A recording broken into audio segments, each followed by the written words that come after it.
एक पारिजात का पुष्प और 5 पारिजात वृक्ष की पत्तियां। बहुत ध्यान देना, बहुत अच्छे से ध्यान देना। एक पारिजात का पुष्प, 5 पारिजात वृक्ष की पत्तियां, 5 बेलपत्र। जितने लोग आस्था पर देख रहे हैं, टीवी पर देख रहे हैं, यूट्यूब फेसबुक पर देख रहे हैं, वो थोड़ा सावधानी से 5 बेलपत्र, 5 पारिजात वृक्ष की पत्तियां, 1 पारिजात का पुष्प। प्रयास करा करो कि प्रत्येक प्रदोष पर या प्रत्येक शिवरात्रि पर उसको समर्पित किया जाए। प्रयास। बेलपत्री भी उठा कर ले आना, पारिजात की पत्तियां भी लेकर आ जाना और पारिजात का जो पुष्प है वो भी लेकर आना। एक बार कर देखना। जितने लोग वॉकर लेकर चल रहे हैं, जितने लोग लाठी टेक कर चल रहे हैं, जिनकी कमर में प्रॉब्लम हो गई, जिनकी डिस्क की प्रॉब्लम हो गई, जिनके गुरिये खसक गए या घुटने में गैप आ गया या डॉक्टर ने कह दिया कि ऑपरेशन करना पड़ेगा, एक बार कर देखते। 5 बेलपत्र, 5 पारिजात की पत्तियां, 1 पुष्प पारिजात का किसी भी शिवरात्रि पर, हर महीने शिवरात्रि आती है, किसी भी शिवरात्रि पर बाबा को समर्पित करिए। 1 लोटा जल समर्पित कर दो और बाबा पतालेश्वर महादेव का नाम लेकर समर्पित कर उसको उठा लो। पहले जो बेलपत्री लेकर आए हो, रोज 1 बेलपत्री 5 दिन तक खाना है। फिर 5 जो पारिजात की पत्तियां हैं उसको रोज 1 पत्ती को खाना है। आखिरी में जो पुष्प है वो पुष्प को खा लेना है। 15 दिन के अंदर तुम्हारा घुटना और तुम्हारी कमर काम करना प्रारंभ करेगी और तुम उठकर चलो। पारिजात का पुष्प बड़ी बड़ी आनंदता देता है, बड़ी आनंद। एक पत्र है, उर्वशी अप्सरा आई और वो उर्वशी अप्सरा क्या लेकर आई साथ में? जम के बोलो जरा जल्दी से। पारिजात के पुष्प।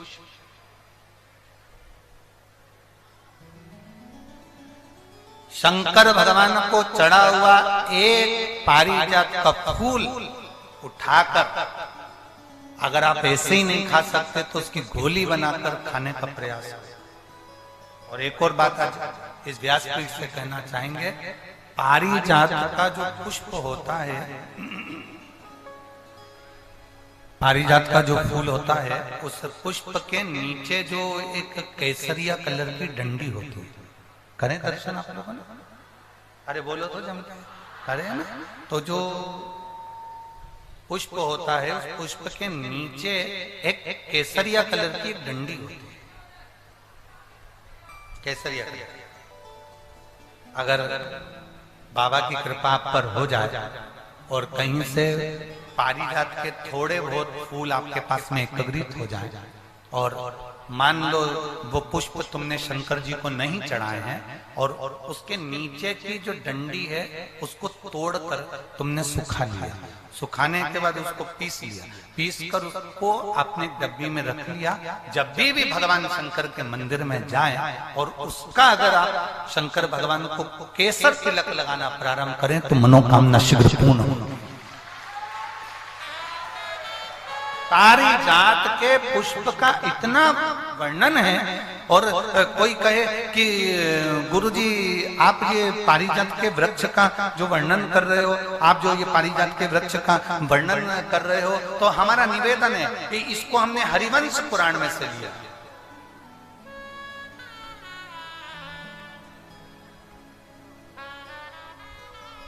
कौन सी पुराण में से?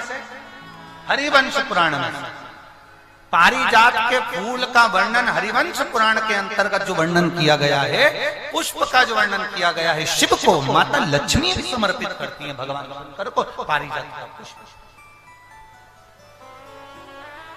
और अगर भगवान ने कृपा करी हो आपके यहाँ, आपके नजदीक में, आपके अड़ोस पड़ोस में, कहीं आपके अड़ोसन पड़ोसन पीछे वाली धड़ोसन, अगर किसी के यहाँ पर अगर पारिजात का कोई पौधा हो, पारिजात का अगर कोई वृक्ष हो, तो प्रयास करना एक पारिजात की पत्ती को अगर अशोक सुंदरी वाली जगह पे चढ़ाकर, आपके घुटने में तकलीफ है, कमर में तकलीफ है, आप नहीं चल पा रहे हो, नीचे नहीं बैठ पा रहे हो, तो कम से कम 1 महीना लगातार पारिजात की पत्ती को शंकर पर चढ़ा हुआ, वो पारिजात की पत्ती को मलकर, भले पानी से निकलो चाहे तुम चबा कर निकलो, उसको रोज सुबह के समय अगर खाना प्रारंभ करोगे, 8 दिन 10 दिन के अंदर तुम्हारा पांव काम करना चालू करेगा और तुम चलोगे, ये निश्चित है। कितना भी कमर में दर्द हो, कितनी भी पांव में प्रॉब्लम, आपको चलना होगा ही। पारिजात के फूल का, पारिजात की पत्ती का बड़ा बड़ा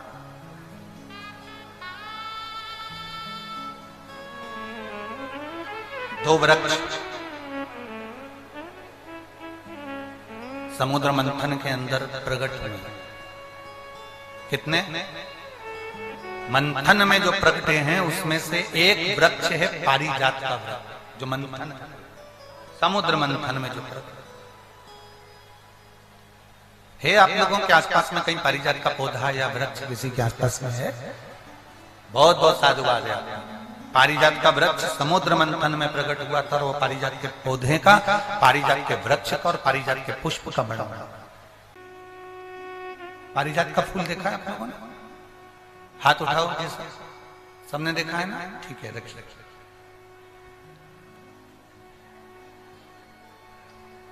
केवल एक ही फूल है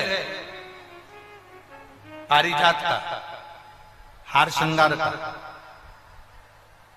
जो पुष्प तोड़कर भगवान देवाधिदेव महादेव को नहीं चढ़ाया जाता। कौन सा फूल? जम के बोलो जरा। केवल एक पुष्प है पारिजात का जो तोड़कर, वृक्ष से तोड़कर, पौधे में से तोड़कर उस फूल को महादेव पर नहीं चढ़ाया जाता। पारिजात का फूल पेड़ से तोड़कर नहीं चढ़ता।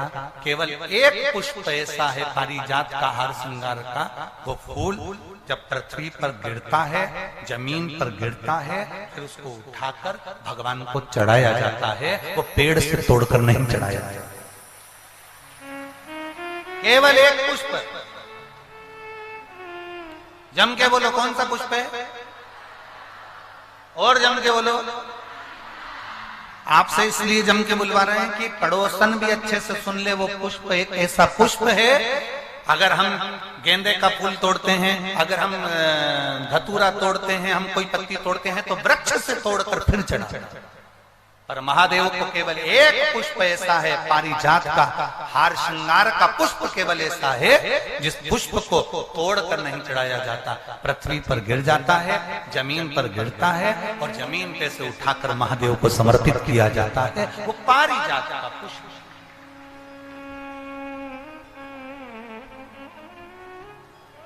बोल बम का नारा है, केवल एक।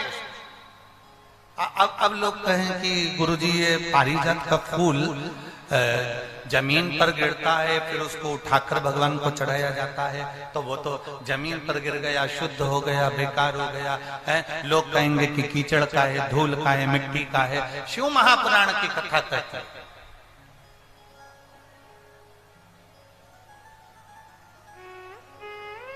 पारिजात के फूल को वृक्ष से तोड़कर महादेव को इसलिए नहीं चढ़ाते क्योंकि हम एक साधारण जमीन पर रहने वाले, कंकर मिट्टी में रहने वाले हम साधारण व्यक्ति हैं। और जब मिट्टी में गिरे हुए उस पुष्प को जब हम उठाकर भगवान देवाधिदेव महादेव को समर्पित करते हैं, तो हम महादेव से ये कहते हैं, बाबा जैसे ये पारिजात का फूल मिट्टी में गिरा है, धूल में गिरा है, और हमने आपको समर्पित करा है, बाबा ऐसे ही संसार सागर में हम गिरे हुए हैं, हमको भी स्वीकार करना और अपना अपना हमें भी स्वीकार। हे शिव, हे त्रिकालदर्शी, है कैलाशी, है अविनाशी, हमें स्वीकार। उर्वशी, अप्सरा, पारिजात के पुष्प को लेकर आया। कब खिलते हैं पारिजात के फूल? दिन में कि रात को? रात को। सुबह तक गिर जाते हैं।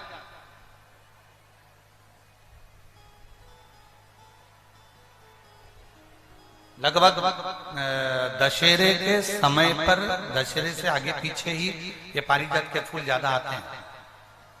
ज्यादातर पुष्प उसी समय पर आता है।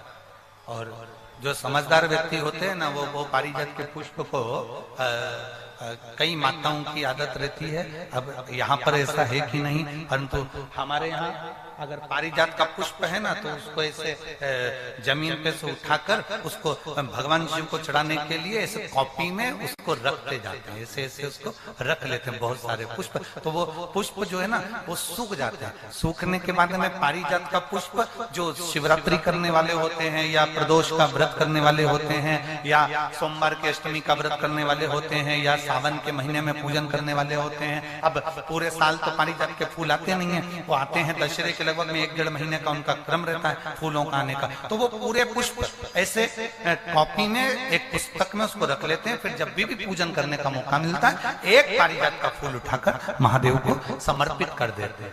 कई लोग पारिजात का पुष्प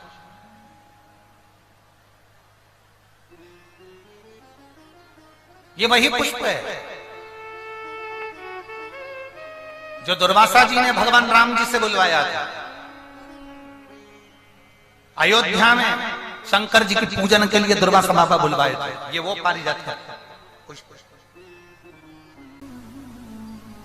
और भगवान कृष्ण ने भीम से, अर्जुन, नकुल, सहदेव, युधिष्ठिर, इन सबसे कृष्ण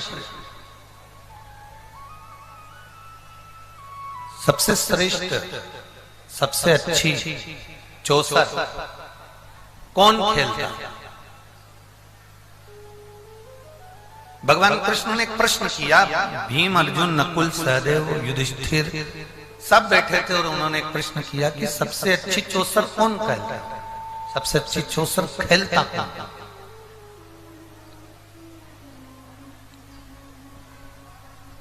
अब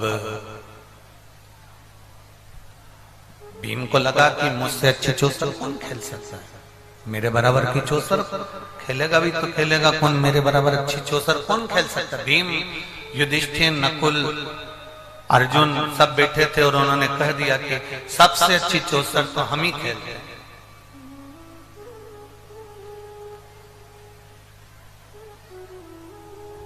ऐसा कभी कभी महसूस होता है,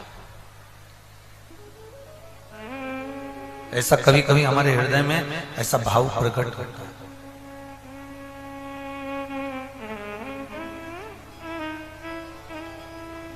हमें लगता है कि हम ही सब कुछ हैं। हमें लगता है हमारे बराबर कोई श्रेष्ठता नहीं किसी में। सर्वश्रेष्ठ चौसर कौन खेलता है? भीम ने कह दिया, अर्जुन ने कह दिया, नकुल ने कह दिया, सहदेव ने कह दिया। क्या हमारे बराबर कोई चौसर नहीं खेल सकता? हमारे बराबर कोई चौसर नहीं खेले। हमारे बराबर किसी को भी चौसर इतना श्रेष्ठ खेल नहीं सकता। और भगवान कृष्ण के मुख से निकल गया, भगवान कृष्ण के मुख से शब्द निकल गया। भगवान कृष्ण ने उसी समय पर अर्जुन, नकुल, सहदेव, भीम, युधिष्ठिर के मुख पर कह दिया कि सर्वश्रेष्ठ चौसर अगर कोई खेला है, और सबसे पहला चौसर अगर किसी ने खेला तो वो देवादिदेव महादेव माता पार्वती जी के साथ खेला।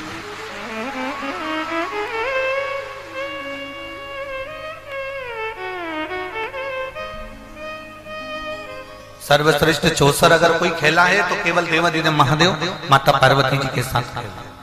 श्रेष्ठ, सर्वश्रेष्ठ।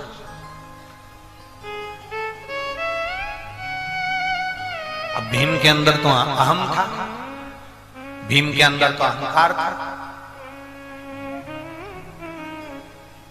कभी भी शिव जी के मंदिर में जाना या शिव महापुराण की कथा में पहुंचना, आपसे निवेदन है। झारखंड में तो हम इस जमशेदपुर क्षेत्र में हम पहली बार आए हैं। यहाँ से हम इतने परिचित तो नहीं हैं, पर इतना अंदाजा जरूर कर सकते हैं कि भले परिचित नहीं हो, पर आप लोगों का प्रेम, आप लोगों का समर्पण और आप लोगों की भक्ति देखकर ये विश्वास से कह सकते हैं कि आप सब शंकर भगवान के पुत्र और पुत्रियां हो, कोई साधारण नहीं। इतना विश्वास। बोल बम का नारा है सारी समस्या का हल।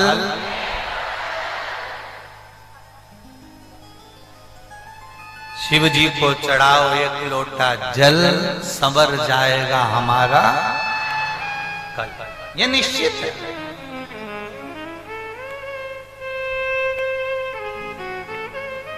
और शंभो शरणे पड़ी मांगू घड़ी रे घड़ी, दुख का दया करीने दर्शन शंभो शरणे पड़ी मांगू घड़ी रे घड़ी, दुख काटो दया करीने दर्शन। ये भीतर हम जब शिव के मंदिर में जाएं, हम जब शिव महापुराण की कथा में जाएं, हम जब भगवान के चरणों में जाएं, तो हमारे भीतर ये भाव प्रकट होना चाहिए कि हम सारी अभिमत्ता से, सारे लोभ से, सारी आसक्तियों से, सारी वासना से, सारी तृष्णा से हम छूट कर फिर परमात्मा के पास। आपके पास में करोड़ों का धन भी हो ना, महादेव के सामने जाकर कभी भी ये गुणगान मत करना कि मैं इतना सेठ हूं या मैं इतना करोड़पति हूं।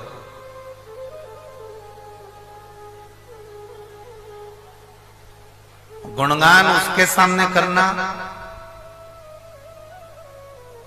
जो देने में पीछे हटता हो। तुम्हारे पास में 10 किलो सोना हो, 20 किलो सोना हो, 50 किलो सोना हो, तुम्हारी दुकान, तुम्हारा व्यापार, करोड़ों का शोरूम हो तुम्हारा, तुम किसी भी देवता से मिलने जाना, वहां पर सांसदता दिखाना। तुम्हारी 50 फैक्ट्री चलती हो, तुम किसी दूसरे देवता से मिलने जाना, वहां सांसदता दिखाना, पर महादेव के सामने सांसदता मत दिखाना, क्योंकि वो एक चुटकी में अपनी सोने की लंका रावण को दे देता है, अपने हाथ का कंकण उतार कर भस्मासुर को दे देता है। एक चोर को, चोरी करने वाले को मात्र अपना कपड़ा जलाकर आरती करने पर वो चोर को भी कुबेर बना देता है। जो माता लक्ष्मी को भंडार भर देता है, जो भगवान नारायण को लक्ष्मी प्रदान कर देता है, वो कुबेर भंडारी, वो कुबेरेश्वर महादेव, मेरा शंकर कोई साधारण नहीं हो सकता। मेरा शिव साधारण नहीं हो सकता, मेरा शंकर साधारण नहीं हो सकता। किसी भी मंदिर में जाकर तुम अपना अहंकार दिखाओगे चल जाएगा, किसी भी मंदिर में जाकर तुम अपनी अभिमत्ता दिखाओगे चल जाएगा, किसी भी मंदिर में जाकर तुम अपना अहम दिखाओगे चल जाएगा, पर महादेव के सामने ना अभिमत्ता दिखाई है, ना अहंकार दिखाई है। भगवान शंकर के सामने, शिव पुराण में शंकर के सामने, शंकर के मंदिर में, शिवालय में, देवालय में कभी जाकर मत कहना कि मेरा धन, मेरा वैभव, मेरी सत्ता इतनी ना।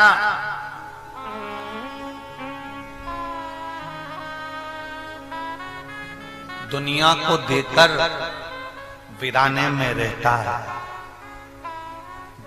दुनिया की झोली भरकर कैलाश पर सोता है, दुनिया को भंडार भरकर, दुनिया को अन्नपूर्णा देकर स्वयं बेलपत्र का सेवन कर लेता है।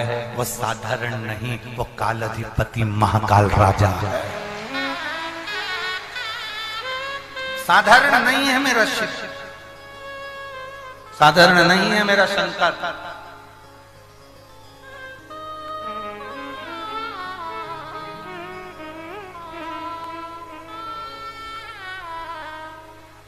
हूँ मैंने तेरे ही भरोसे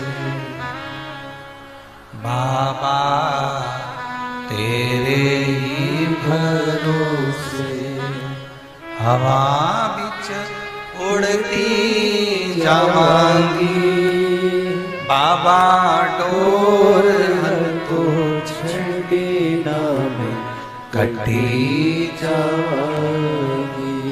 भोले में तेरी बदन शंभो में तेरी बदन हवा बिच उड़ती जावागी।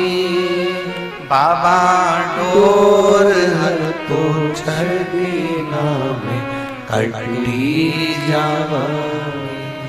भोले में तेरी बदन शंभो में तेरी बदन।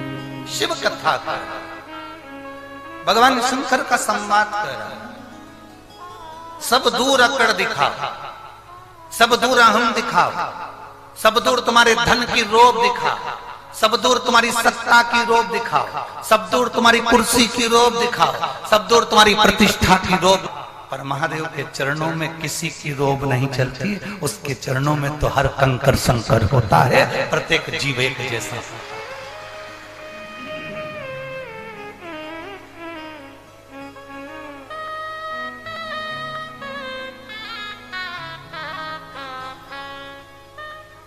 मंदिर में पूजा करने वाले, मंदिर में सेवा करने वाले, मंदिर में रहने वाले, ट्रस्टी की दृष्टि में आप करोड़पति हो सकते हो।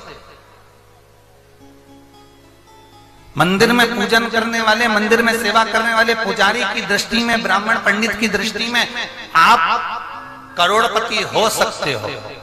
पर जिस महादेव के ऊपर आप एक लोटा जल चढ़ाने के लिए बाबा धाम में जाते हो, जिस महादेव के ऊपर जल चढ़ाने के लिए आप बैद्यनाथ में जाते हो, आप जिस महादेव को जल चढ़ाने के लिए शंकर के शिवालय में जाते हो, तुम ब्राह्मण की दृष्टि में, पंडित की दृष्टि में, ट्रस्टी की दृष्टि में तुम करोड़पति, उन्नतिमान, धनपति हो सकते हो। तुम्हारे लिए वीआईपी रास्ता बन सकता है, तुम अंदर जाकर जल चढ़ा सकते हो। पर भगवान शंकर की दृष्टि में चाहे करोड़पति हो, चाहे रोडपति हो, उसकी दृष्टि में सब बराबर होते। बोल बम का नारा है। उसकी दृष्टि में सब सम है, उसकी दृष्टि में कोई भेद नहीं।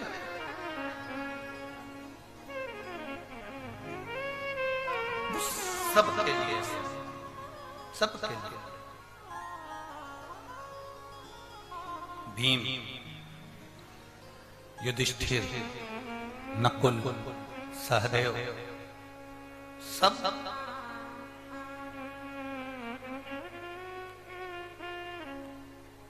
भीम ने कह दिया हमसे अच्छा, हमसे श्रेष्ठ हो ही नहीं सकता।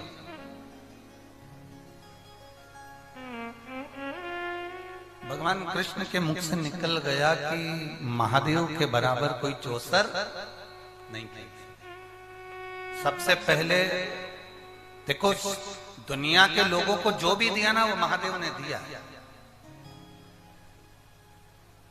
शिव जी से पहले कोई दूल्हा बना था क्या? जम के बोल दो जरा एक बार। शंकर भगवान से पहले किसी की बारात निकली थी? तुम्हारे झारखंड में निकली हो तो बता।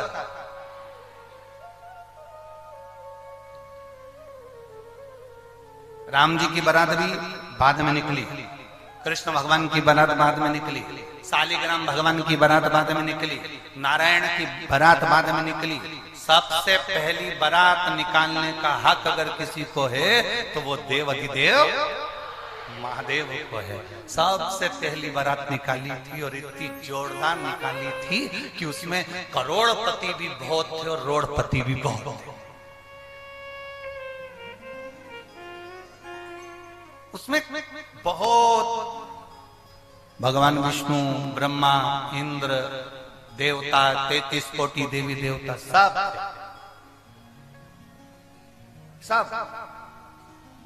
और शंकर भगवान की बारात में ये देवता हूं तो थे, पर साथ में डाकनी, पिशाचनी, चुड़ैल, भूत, भयंकर, वो भी बहुत थे।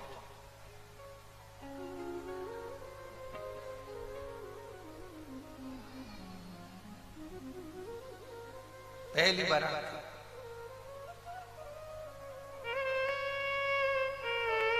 आज भी तुम कितनी भी सुंदर बारात ले जाओ, दूल्हे से कितना भी कह दो कि तेरे जितने बेकार दोस्त हैं, आवारा दोस्त हैं, जो किसी काम के नहीं, कहीं पियक्कड़ हैं, कहीं दारू कुट्टा हैं, इनको लेकर मत जाना। तुम कितना ही किसी को समझा कर ले जाओ, पर बारात में ऐसा हो ही नहीं सकता कि कहीं का नागिन डांस करता नहीं मिले। यो बहुत कठिन है।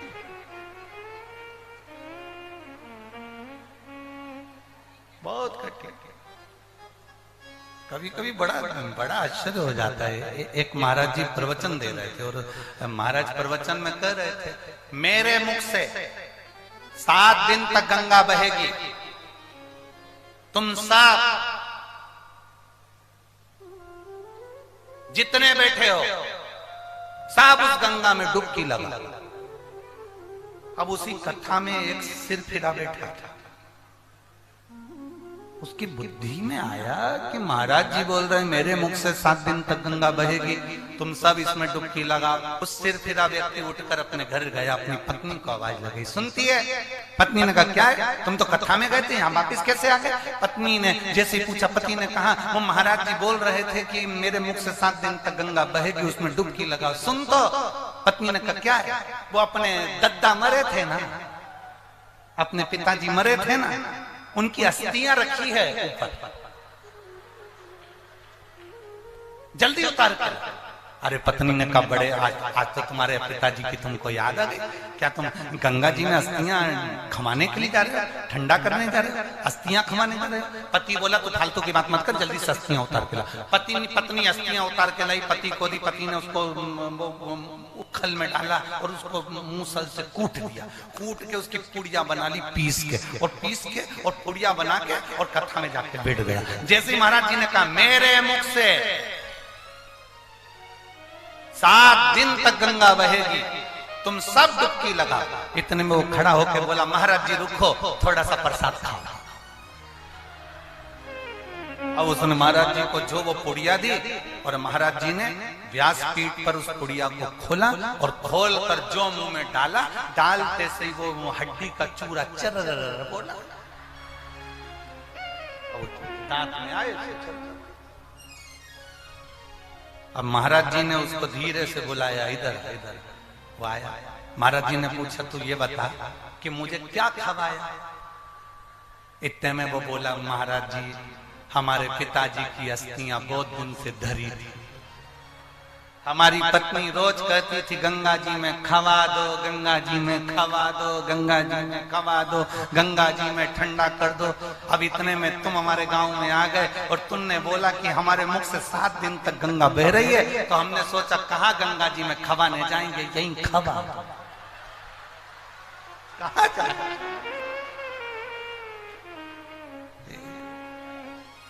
इसलिए सावधान।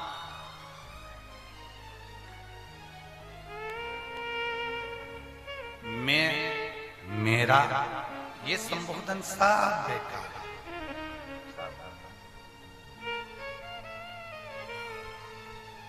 संबोधन हो तो केवल ये हो कि हम सब परमात्मा के दिए हुए हैं, परमात्मा की शरणागति के हैं और परमात्मा की कृपा का पात्र हैं सब।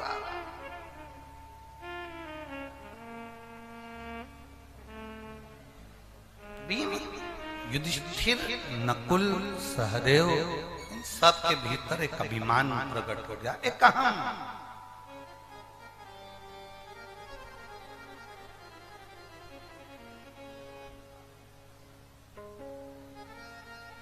देवाधिदेव महादेव क्या हमसे अच्छी चौसर खेलते हैं?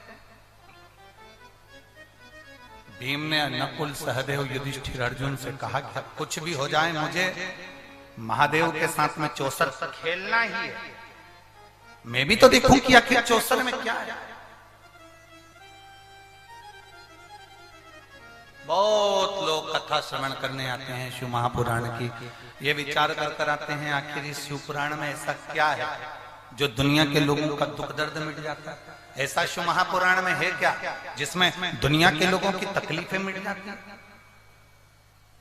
भीम ने तप करा भगवान शंकर के साथ चौसर खेलने के। शिव जी कैलाश छोड़ दिए, पताल में जाकर उन्होंने निवास किया।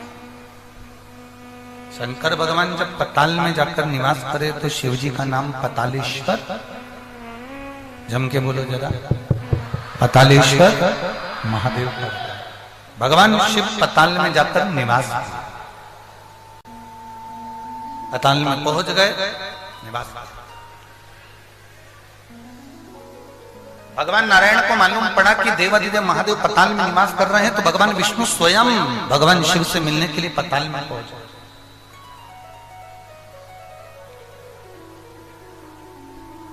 स्वयं भगवान शिव से मिलने के लिए पताल में भगवान नारायण पहुंचे। जैसे ही गए, बैठे थे भगवान देवाधिदेव महादेव।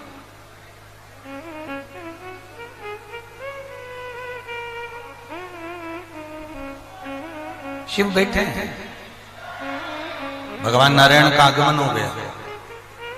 नारायण ने भगवान शंकर जी से कहा कि आप कैलाश छोड़कर पताल में बैठ जाओ, कारण क्या है? आज आप अपना पूरा घर छोड़कर शिव महापुराण की कथा में आकर बैठे हो, कोई तुमसे पूछे कि तुम शिव पुराण में बैठे हो? तुम इतने पढ़े लिखे, इतने सारी तुम्हारी जॉब है, इतने पढ़े लिखे हो, इतना तुम्हारा वर्चस्व है, और तुम कथा सुन रहे हो। ओ मेरी झारखंड की जीजियों, ए मेरी जमशेदपुर के जीजाओं, तुम रोज अगर मंदिर में जल चढ़ाने जाओगे तो दुनिया के लोग आपसे कहेंगे इतना पढ़ा लिखा होकर, इतनी पढ़ी लिखी होकर कहां चक्कर में पड़ी हो सीवर वाले महाराज के?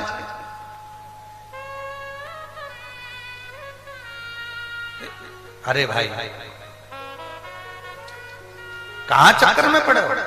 तुम कथा सुन रहे हो, तुम शिव जी के मंदिर जा रहे हो, तुम एक लोटा जल चढ़ा रहे हो, तुम भगवान शंकर का श्रृंगार कर रहे हो, तुम मंदिर में जाकर श्री शिवाय नमस्तुभ्यम कर रहे हो। अरे जरा सोचो तो सही, दुनिया के लोग तुमसे कहेंगे ये क्या कर रहे हो?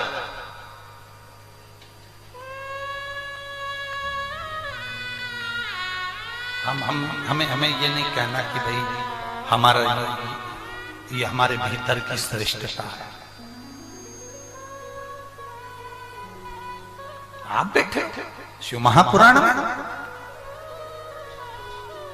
एक दिन दुनिया के लोगों को ये मालूम पड़ जाएगा कि शिव महापुराण की कथा में बैठने का फल क्या होता है, या आप भी 3 महीने के अंदर बता दोगे कि बैठने का फल क्या है? आप भी बताओगे। एक पत्र देखिए,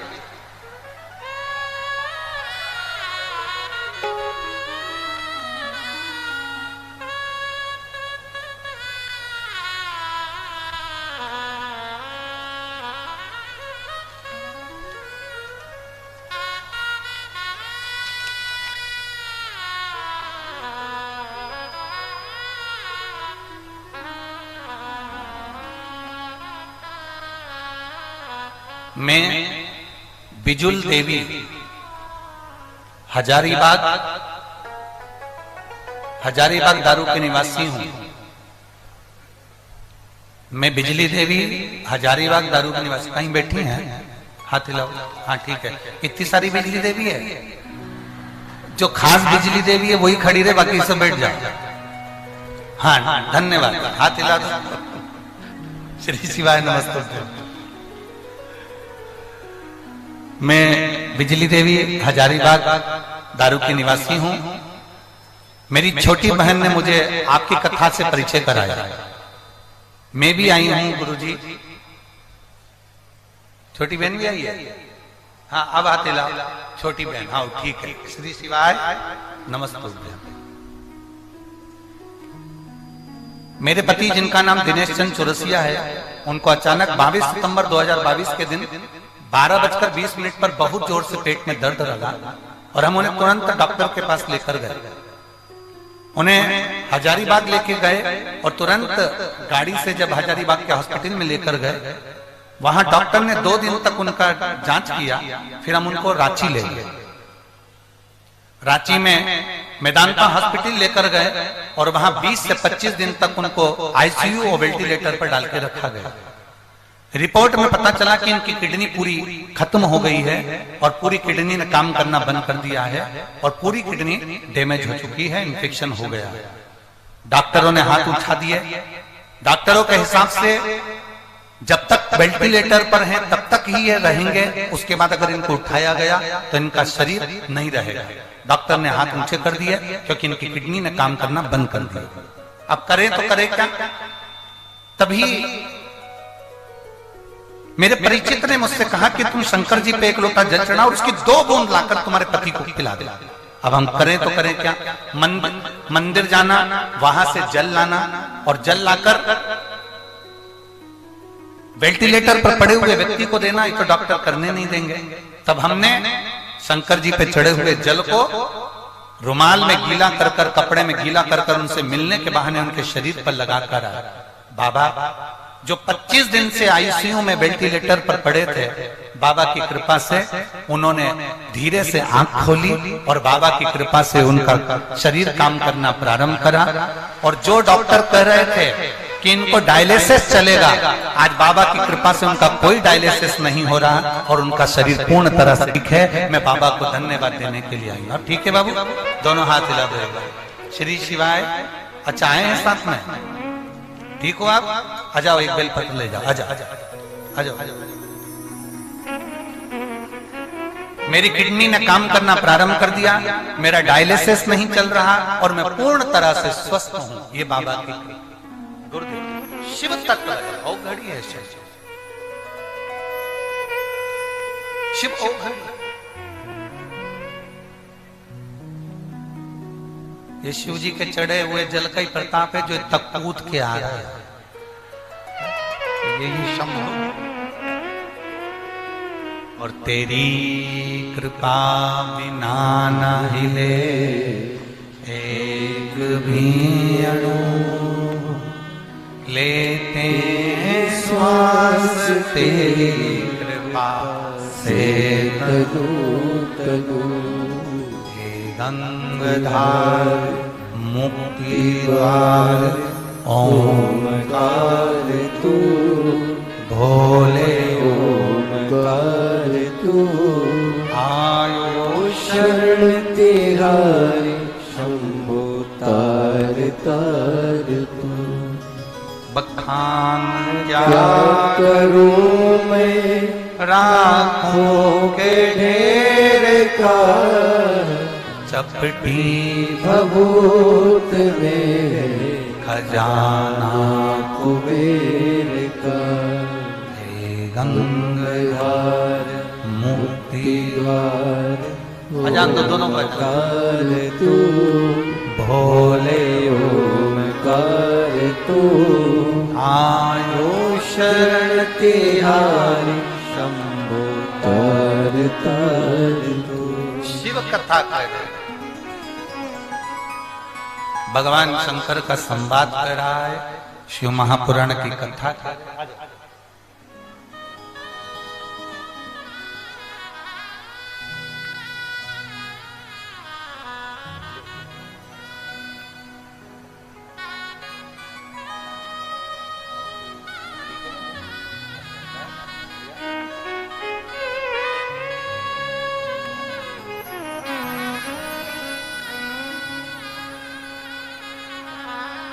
शंभु शंभु। इस पत्र में उन्होंने एक बात बड़ी विचित्र लिखी।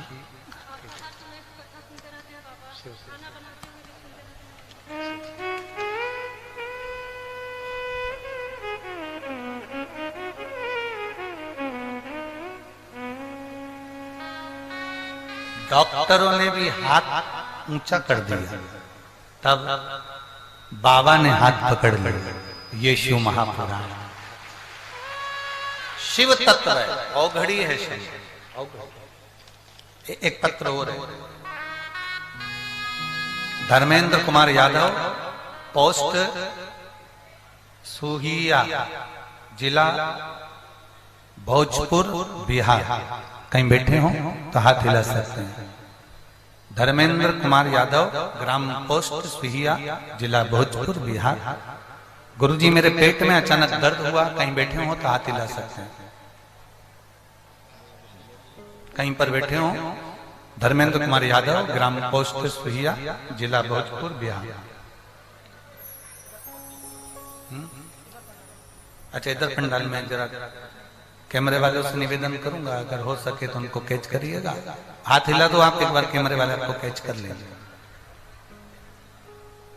धर्मेंद्र जी खुद आए हैं क्या? स्वयं आए? आए हैं तो आ जाओ धर्मेंद्र, आप आ जाओ व्यासपीठ के पास। धर्मेंद्र कुमार यादव, ग्राम पोस्ट सुहिया, जिला भोजपुर, बिहार से हूं। मेरे पेट में अचानक दर्द हुआ, चेक करने पर मालूम पड़ा कि मेरे दोनों किडनियां में पत्थरी हो गई है। पत्थरी होने के बाद किडनी पूरी तरह से डैमेज हो गई। जब किडनी डैमेज हुई तब किडनी का इन्फेक्शन इतना फैल गया था कि मेरी किडनी में कैंसर हो गया। मेरी एक किडनी में कैंसर हो गया। कैंसर होने के कारण बस मेरा ऑपरेशन कर कर किडनी को निकाल दिया। जब मेरी एक किडनी का ऑपरेशन कर कर निकाला, कैंसर इतना ज्यादा फैल गया था कि मेरी दूसरी किडनी पर भी उसका असर पड़ने लगा। गुरुदेव, डॉक्टरों ने कह दिया था कि अब ये थोड़े ही दिन के मेहमान हैं। जानकर हमें बड़ा दुख हुआ। तब मेरी एक किडनी में कैंसर जो फैला था दूसरी किडनी पर आ गया, और दूसरी किडनी पर जब कैंसर आया तो मेरा डायलिसिस चलना प्रारंभ हो गया और मेरी किडनी ने काम करना बंद कर दिया। अब एक किडनी तो मेरी निकल गई, दूसरी किडनी पर कैंसर आया, और कैंसर आने पर उस किडनी ने काम करना बंद कर दिया, तो मुझे डायलिसिस होने लगा। डायलिसिस भी इतने होते थे कि हम हर समय डायलिसिस के अंतर्गत ही रहते थे। अब करें तो करें क्या, इधर कैंसर की बीमारी, उधर किडनी डैमेज हो गई, और किडनी के कारण बस डायलिसिस चालू हो गया। गुरुदेव, मेरी पत्नी ने आपकी कथा श्रवण कर, शिव महापुराण की कथा सुनी, और कथा सुनकर मेरे कानों में हेडफोन लगाकर मुझे भी कथा सुनाई। और एक बेलपत्र मेरी पत्नी शंकर को चढ़ाती, जल चढ़ाती, उसको लेकर आती, और बाबा उस बेलपत्र को और जल को मैंने पीना प्रारंभ करा। आज बाबा की कृपा से मेरा डायलिसिस भी बंद हो गया और मेरा कैंसर भी ठीक हुआ। मैं बाबा को यहाँ नमन करने के लिए आया। मेरा डायलिसिस भी बंद हो गया और मेरा कैंसर भी ठीक हुआ। मैं बाबा को यहाँ नमन करने आया हूँ। एक लाइन भजन की बहुत अच्छी लिखी है। अरे तेरा ही सहारा है मेरे भोले बाबा, मुझे तेरा ही सहारा है मेरे भोले बाबा। लाइन बहुत सुंदर है। कब से खड़े हैं झोली पसार, क्यों ना सुने तू मेरी पुकार, तेरा सहारा है मेरे भोले बाबा।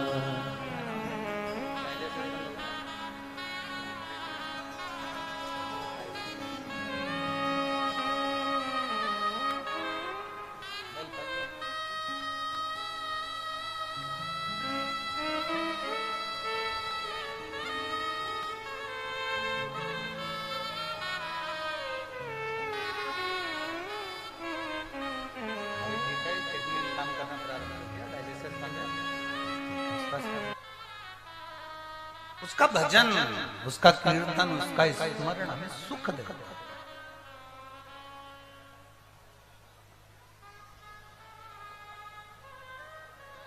ओम मेरे भोले तेरा सहारा है, मेरे भोले तेरा सहारा है, मेरी नैया का तू किनारा है, मेरी नैया का तू किनारा है। हम उसके सहारे, अभिमत्ता में नहीं, अहंकार में नहीं। भीम, युधिष्ठिर, नकुल, सहदेव तप कर कर भगवान शंकर के साथ चौसर खेलना चाहते हैं। ये दिखाना चाहते हैं कि हम श्रेष्ठ हैं चौसर में।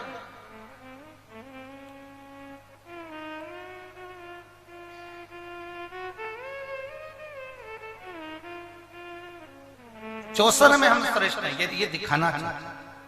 यहां पर एक माता बैठी है जिनके यहां 14 साल तक औलाद नहीं हुई, और 14 साल के बाद जब डॉक्टरों ने मना कर दिया, लोगों ने मना कर दिया, सारी दुनिया से गोद भरवाई और औलाद नहीं हुई, तब सब ने कह दिया आप संतान नहीं होगी। पर उसने लिखा शिव शिव औघड़दानी औघड़दानी। 14 साल के बाद बाबा ने संतान दी। कहीं बैठी हो तो हाथ हिला दिया। 14 वर्ष के बाद उसने संतान दी। वो साधारण हो सकता?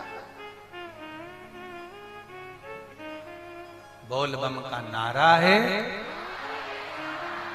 सारी समस्या का हल। शिव को चढ़ाओ जल, सुधरेगा निश्चित।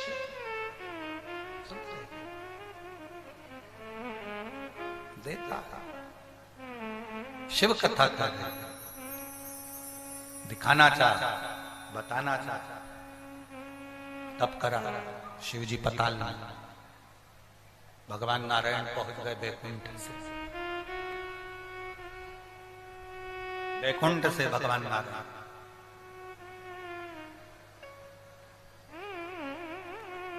शिव जी ने नेत्र नहीं खोले, बंद नेत्र से पताल में भगवान शंकर बैठे हुए, बंद नेत्र से। शिव ने नेत्र नहीं खोले। जब शिव जी ने नेत्र नहीं खोले, बंद नेत्र कर कर भगवान शंकर बैठे। भगवान नारायण ने उसी समय पर भगवान ब्रह्मदेव को बुलाया। ब्रह्मा जी आओ। ब्रह्मा जी आए। हर हर शंभो, हर हर महादेव। जो भगवान ब्रह्मा जी ने 3-4 बार पुकारा, पर भगवान शंकर जी ने नेत्र नहीं खोले। पतालेश्वर महादेव पताल में आराम से बैठे। आओ तलमस्त होकर बैठे।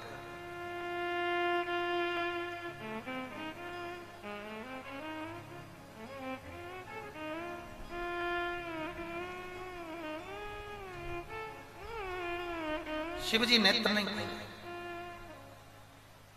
कई अप्सराओं को बुलाया गया, पर शंकर जी के नेत्र नहीं खुले।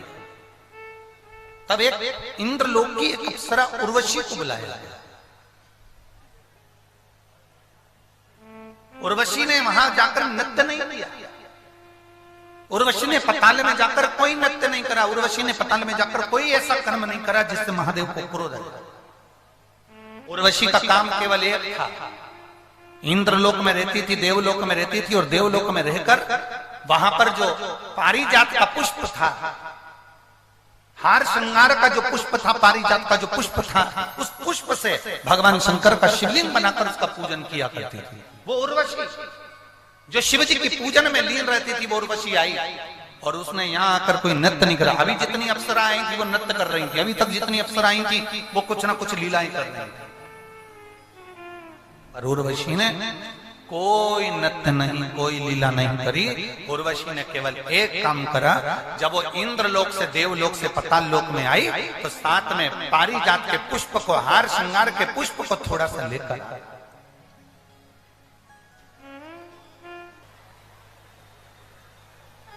और उस उर्वशी अप्सरा ने भगवान शंकर को पारिजात का पुष्प समर्पित कर। भगवान विष्णु खड़े रहे, शिव जी के नेत्र नहीं खुले। ब्रह्मा जी खड़े रहे, शिव जी के नेत्र नहीं खुले। भगवान सारे देवता आकर खड़े हो गए, पर भगवान शंकर के नेत्र नहीं खुले। केवल एक पारिजात का पुष्प ऐसा था जो उर्वशी अप्सरा ने भगवान शंकर के चरणों में समर्पित करा, शिव जी का नेत्र खुल गया। केवल एक पारिजात के पुष्प का स्पर्श मात्र कर लिया, केवल स्पर्श मात्र।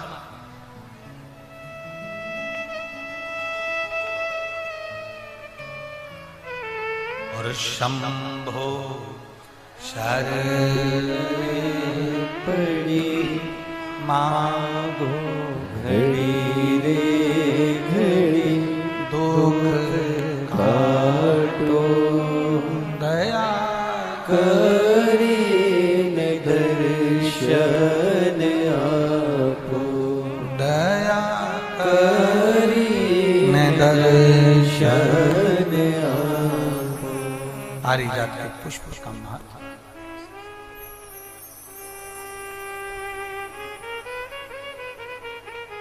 बाबा अगर कृपा करे, शिव जी करुणा करे, भोलेनाथ जी दया करे, शिव जी की कृपा यदि आप पर हो और बाबा देवाधिदेव महादेव की करुणा हो, आपके नजदीक में पारिजात का अगर पौधा है तो उसकी फूल या पत्ती शिव को समर्पित किया, उसका सेवन वो भी स्वीकार।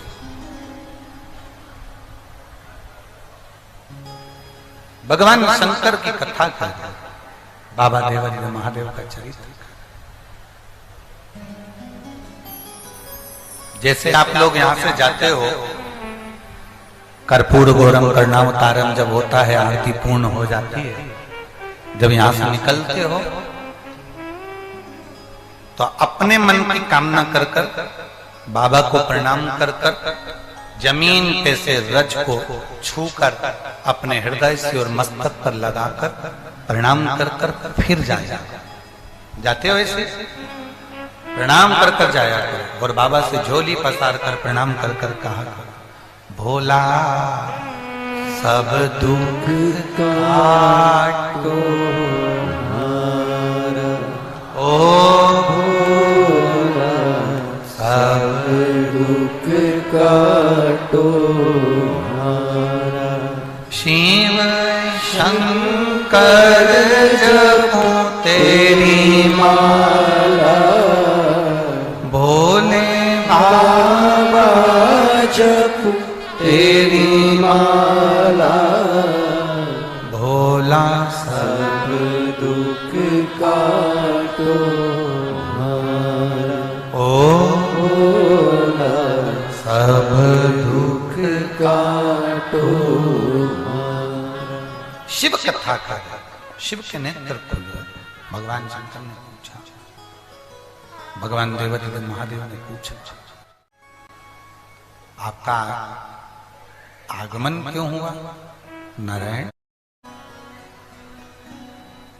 नारायण आपका आगमन क्यों हुआ? नारायण थोड़ा आवाज बढ़ाओ रे भैया। आपका आना क्यों हुआ? क्यों आए? किस लिए आए? तुम्हारा आना क्यों हुआ? किस लिए हुआ? नारायण ने कहा, बस केवल एक कारण से आना हुआ। भगवान कृष्ण ने पांडवों को बता दिया है कि आप चौसर खेलते हो और आपके बराबर कोई चौसर नहीं खेल सकता, इसलिए पांडवों ने जिद पकड़ी है कि वो आपके साथ में चौसर खेलना चाहते हैं। शिवजी ने कहा, इसी कारण तो मैं कैलाश छोड़कर पाताल में आ गया हूं कि मुझे पांडवों के साथ चौसर नहीं खेलना। अरे कैसे नहीं? आप जानते नहीं हो, पांडव जिद पकड़े, पांडवों ने तप करा है, साधना करी, जब तक महादेव के साथ में चौसर नहीं खेलते तब तक भोजन नहीं करेंगे। शंकर भगवान ने भगवान विष्णु से कहा, जरूरी नहीं है कि माता पिता बच्चे की हर मुराद पूरी करें। बहुत ध्यान से सुनना मेरी जीजी। एक बार आप पशुपति व्रत करती हो, मन की मुराद पूरी नहीं होती। दूसरी बार पशुपति व्रत करती हो, मन की मुराद पूरी नहीं होती। शिव महापुराण की कथा कहती है कभी कभी भोलेनाथ भी तुम्हारी पूर्ण परीक्षा लेते हैं और कभी कभी देने में देरी कर देते हैं। मतलब बाबा ने तुम्हारे लिए कुछ अच्छा सोच कर रखा। बाबा ने तुम्हारे लिए कुछ अच्छा सोच कर रखा होगा, इसलिए बाबा तुमको देने में थोड़ा से पीछे हट रहे हैं।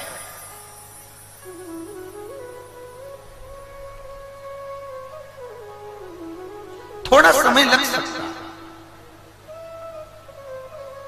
एक पत्र में लिखा एक बहन ने कि उसके 2 भाई हैं, और कहीं बैठी हो तो उड़ जाना, हम ढूंढेंगे फिर बोलेंगे तो फिर टाइम लगेगा। तो उसमें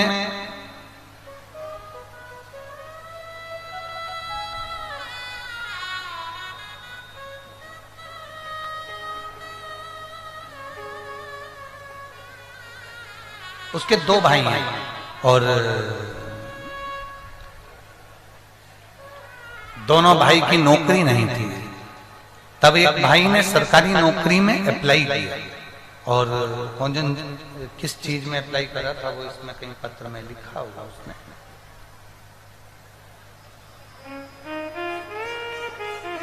उसने अप्लाई करा और उसकी वो नौकरी का आ भी गया। अब आ गया तो वो शायद आर्मी की या मिलिट्री की कोई नौकरी है। तो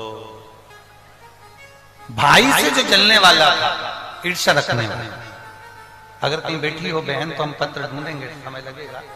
तो भाई से जो जलने वाला था वही मोहल्ले का, उसको मालूम पड़ा कि मेरे भाई की नौकरी पक्की होने वाली है और उसका मेडिकल होने वाला है। मेडिकल होने वाला है तो उसकी पीठ में छुरा मार। वो कलकत्ता का पत्र है। अब वो पत्र यहाँ कहीं बैठी हो तो जिनने लिखा है वो कलकत्ता का पत्र है। अब उसने छुरा मार दिया। अब छुरा मारा तो लगा कि अब इसका मेडिकल होगा और मेडिकल में ये फेल हो, इसकी नौकरी नहीं लगने दो। जिसने लिखा है अगर वो बैठी हो तो हाथ हिला देना है। अब उसने छुरा मारा और वो उसको लगा कि इसकी नौकरी लगेगी।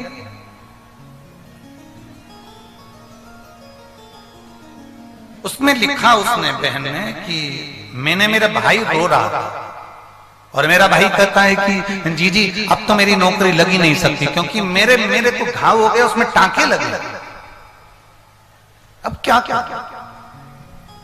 तब मैंने मेरे भाई से कहा तू क्यों चिंता करता है, शिव महापुराण की कथा सुन। उसमें महाराज कहता है कि सारी समस्या का हल तू शिव की आराधना कर, शंकर की कथा सुन। और मेरे भाई ने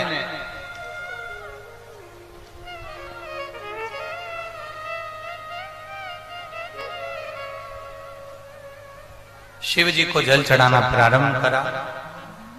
उसी जल को लगाकर वो पीठ में टांके लगे हुए थे और वो मेडिकल के लिए गया। वो पत्र इसमें है, आप पढ़ेंगे बाद में, जिसको निकालना हो पढ़ ले। और भाई जब मेडिकल कराने के लिए गया, जल लगाकर गया, पूरी शरीर की जांच हुई और बाबा की कृपा से आज उसका भाई, वो उसने लिखा है कहीं पर ट्रेनिंग पर गया हुआ है और उसकी नौकरी लगी। उसने पत्र में लिखा है।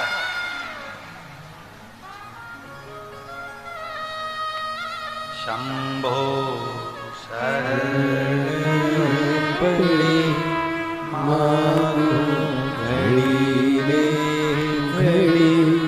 दुख काटो दया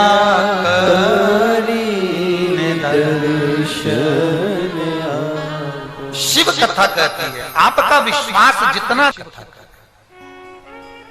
भगवान शंकर कहते हैं मैं पांडवों के साथ में चौसर नहीं खेलना चाहता। पर पांडव आपके साथ चौसर खेलना चाहते हैं। भगवान शंकर ने कहा बच्चे जिद करेंगे तो उसको वो दे देंगे। जो बच्चा जिद करेगा उसको वो दिया जाएगा क्या? कभी कभी माता पिता भी ये विचार करते हैं, बच्चा चक्कू मांग रहा है तो क्या तुम चक्कू दे दोगे? माँ कहती है नहीं दे सकते, उसका हाथ कट जाएगा। बच्चे ने कैंची मांगी, माँ नहीं देती है, उसका हाथ कट जाएगा। बच्चे ने रेजर मांगी, बच्चे माँ ने नहीं दी क्योंकि उसका हाथ कट जाएगा। कभी कभी माता पिता बच्चे की हित की सोचते हैं, चाहे बच्चा कितना भी रोए। शंकर भगवान पताल में जाकर छुप गए क्योंकि उनको मालूम है कि पांडव मेरे साथ में चौसर खेलेंगे और मैं इनके साथ चौसर नहीं खेलना चाहता। पर थोड़ा समय निकलेगा और थोड़ा समय निकलने के बाद भगवान अगर कुछ फल देगा तो जरूर जरूर।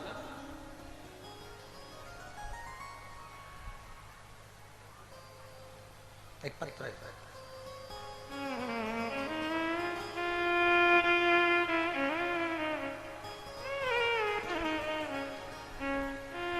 मैं रजनी देवी, पता मेदिनी नगर, मेदिनी नगर है, ठीक है। मेरा नाम रजनी देवी है, मेदिनी नगर, जिला पलामू, जिला पलामू, राज्य झारखंड की निवासी हूं। कहीं बैठी हो तो हाथ हिला सकती हैं, अगर कहीं बैठी हो तो हाथ हिला सकती हैं। मेरा बेटा जो विश्व प्रसिद्ध कॉलेज में इंजीनियरिंग की, उसने इंजीनियरिंग पूरा कर लिया पर उसका जॉब नहीं लगा। 4 बार उसने गवर्नमेंट जॉब के लिए अप्लाई करा पर उसका जॉब नहीं लगा। कहीं बैठी है क्या? अच्छा इधर बैठी है, हाथ हिला तो दीजिए एक बार। कैमरे वाले भैया उसको खींच कर लेना। 4 बार मेरे बेटे ने सरकारी नौकरी के लिए, जॉब के लिए अप्लाई करा, नहीं हुआ। आखिरी में मेरा बेटा हिम्मत हार गया और मेरे बेटे ने कहा मां अब मेरी नौकरी नहीं लग रही तो मेरा बिजनेस चालू करो। हमने बिजनेस का सोचा, उससे पहले आपकी कथा टीवी पर आना प्रारंभ हो गई। जिंदगी एक है पर जीने का जो तरीका है वो अलग अलग है। अपने जीने के तरीके को, अपने जीने के स्वरूप को, अपने जीने के तरीके को आप किस तरह से जी रहे हो ये आपके ऊपर निर्भर करता है। कपड़ा चूहा भी काटता है और कपड़ा दर्जी भी काटता है।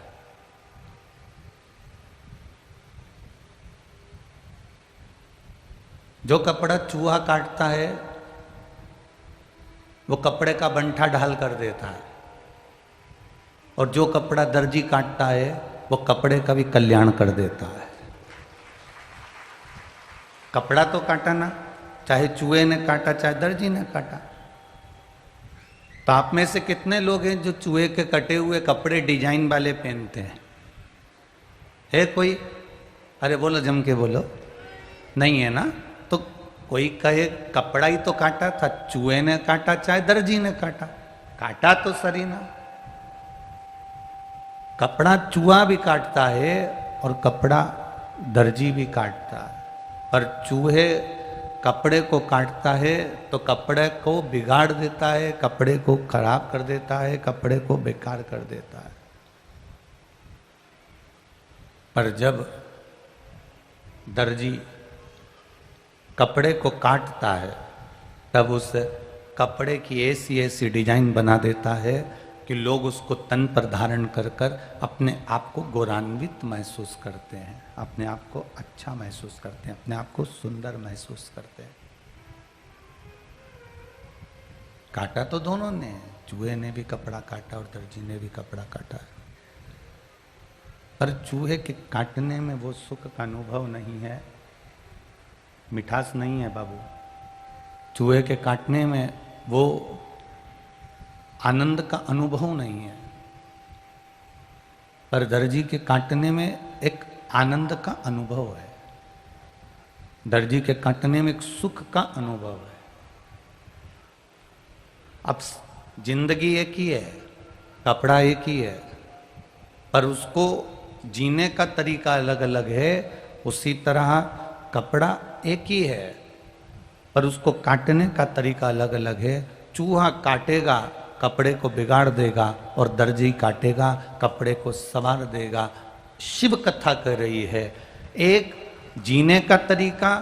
तुम्हारे चौराहे पर, मोहल्ले में, गांव में, नगर में, क्षेत्र में, कहीं पर भी जाकर खड़े हो जाओगे, कोई भी ज्ञान दे देगा आपको, फ्री में मिल जाता है। एक रावण को ज्ञान देने वाले मिले थे और एक भगवान राम जी को ज्ञान देने वाले मिले थे। रावण ने भरी सभा में सबसे कह दिया था कि राम जी के साथ युद्ध होगा, तो जितने लोग साथ में मिले थे उन्होंने कह दिया आप घबराओ मती, हम जाकर पूरी राम जी की सेना बंदरों की है, सबको उठा उठा कर खा जाएंगे। और राम जी ने भी ज्ञान लिया था, तो राम जी ने पूछा कि रावण से युद्ध करने जा रहे हैं, ज्ञान दीजिए क्या करना चाहिए। तो जितने लोग आए थे उन्होंने एक बात कहा कि बहुत विद्वान है रावण, बहुत ज्ञानवान है रावण, एक किसी को भेज दो उसको समझाने के लिए, अगर वो समझ जाता है तो युद्ध नहीं करना पड़ेगा। आप अब देखो, रावण के पास जो समझाने वाले थे उन्होंने समझाया कि हम सारे बंदरों को उठा उठा कर खा जाएंगे, घबराने की बात नहीं है। और राम जी के पास जो समझाने वाले थे उन्होंने एक ही बात कही कि किसी एक को समझाने के लिए भेज दो, किसी को दूत बनाकर भेज दो, किसी को समझाने के लिए भेज दो। रावण अगर समझ जाएगा तो अपने को युद्ध लड़ने की जरूरत नहीं पड़ेगी, सीता जी अपने पास आ जाएंगी और अपन वापिस अयोध्या के लिए चले जाएंगे। समझाने वाला कैसा है, तुम्हें बताने वाला कैसा है, तुम्हें ज्ञान देने वाला कैसा है। तुम ब्यूटी पार्लर में जाकर बैठ जाओ और ब्यूटी पार्लर वाली कह दे तुम्हारी चुटैया को इधर से इधर कर लो या इधर से इधर कर लो। अब और दूसरी, तुम्हारे घर में तुम्हारी माँ जब अपनी बेटी की शादी जब माँ करती है ना, एक लड़की की शादी जब उसकी माँ करती है, तो जितना तो पार्लर वाली नहीं सजा पाती, उससे ज्यादा माँ अपनी बेटी का श्रृंगार कर देती है। वो माँ की करुणता है, वो माँ की वात्सल्यता है, वो माँ का प्रेम है। पार्लर से आने के बाद भी बेटी अपनी माँ के पास जाती है तो माँ पार्लर से आने के बाद भी बेटी को देख लेती है, तेरे में ये कमी है, और माँ तुरंत अपने गले का हार निकालकर बेटी को पहना देती है, अंदर से लाकर कोई सामान बेटी को लगा देती है, क्योंकि उसकी करुणता, उसका प्रेम, उसकी वात्सल्यता, उसका स्नेह जुड़ा हुआ है, उसका प्रेम जुड़ा हुआ है। ज्ञान देने वाले तो आपको जहां तहां सब जगह मिल जाएंगे। चौराहे पर खड़े होगे तो लोग ज्ञान देंगे, पान की दुकान पर खड़े होगे तो लोग ज्ञान देंगे, कपड़े की दुकान पर जाओगे तो लोग ज्ञान देंगे, जहाँ जाओगे वहाँ तुम्हें ज्ञान देने वाले मिल जाएंगे, मिलेंगे। पर रोड पर चलते चलते जो ज्ञान मिलता है वो एक न एक दिन हमको डुबो देता है। और माता पिता, गुरु, घर के बड़े बुजुर्ग और कथा में बैठकर जो ज्ञान मिलता है वो हमारी जिंदगी को संवार देता है। ज्ञान में अंतर है, ज्ञान में अंतर है। रावण को जो ज्ञान मिला था वो सही नहीं मिल पाया, पर राम जी को जो ज्ञान मिला वो सही मिल पाया।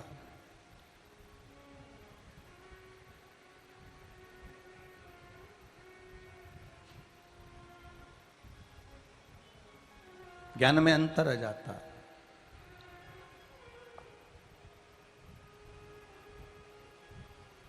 कितना सुंदर कहा, 1 घंटे की खुशी चाहते हो, कितने घंटे की, जम के बोलो जरा, 1 घंटे की खुशी चाहते हो तो आराम से 1 झपकी ले लो।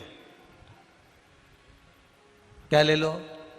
1 झपकी ले लो, 1 घंटे की खुशी मिल जाएगी। 1 दिन की खुशी चाहते हो तो अपने परिवार के साथ गाड़ी उठाओ और कहीं पिकनिक पर चले जाओ, कहीं गोट के लिए चले जाओ, कहीं घूमने चले जाओ। समझ लेना जरा अच्छे से, 1 घंटे की खुशी चाहते हो तो क्या करना पड़ेगा? 1 झपकी ले लो। 1 दिन की खुशी चाहते हो तो क्या करना पड़ेगा? गाड़ी उठाओ और अपने मित्र, दोस्त, परिवार वालों के साथ पिकनिक मनाने, कहीं घूमने चले जाओ। 1 महीने की खुशी चाहते हो तो शादी कर लो। कितने महीने की खुशी? जम के बोलो जरा। 1 महीने की खुशी चाहते हो तो शादी कर लो। 1 वर्ष की खुशी चाहते हो तो अंबानी जितना पैसा कमा के रख लो, और जिंदगी भर की खुशी चाहते हो तो जिस हालत में रह रहे हो उसी में खुश रहना सीख जाओ, जिंदगी की सारी खुशियां प्राप्त हो जाए।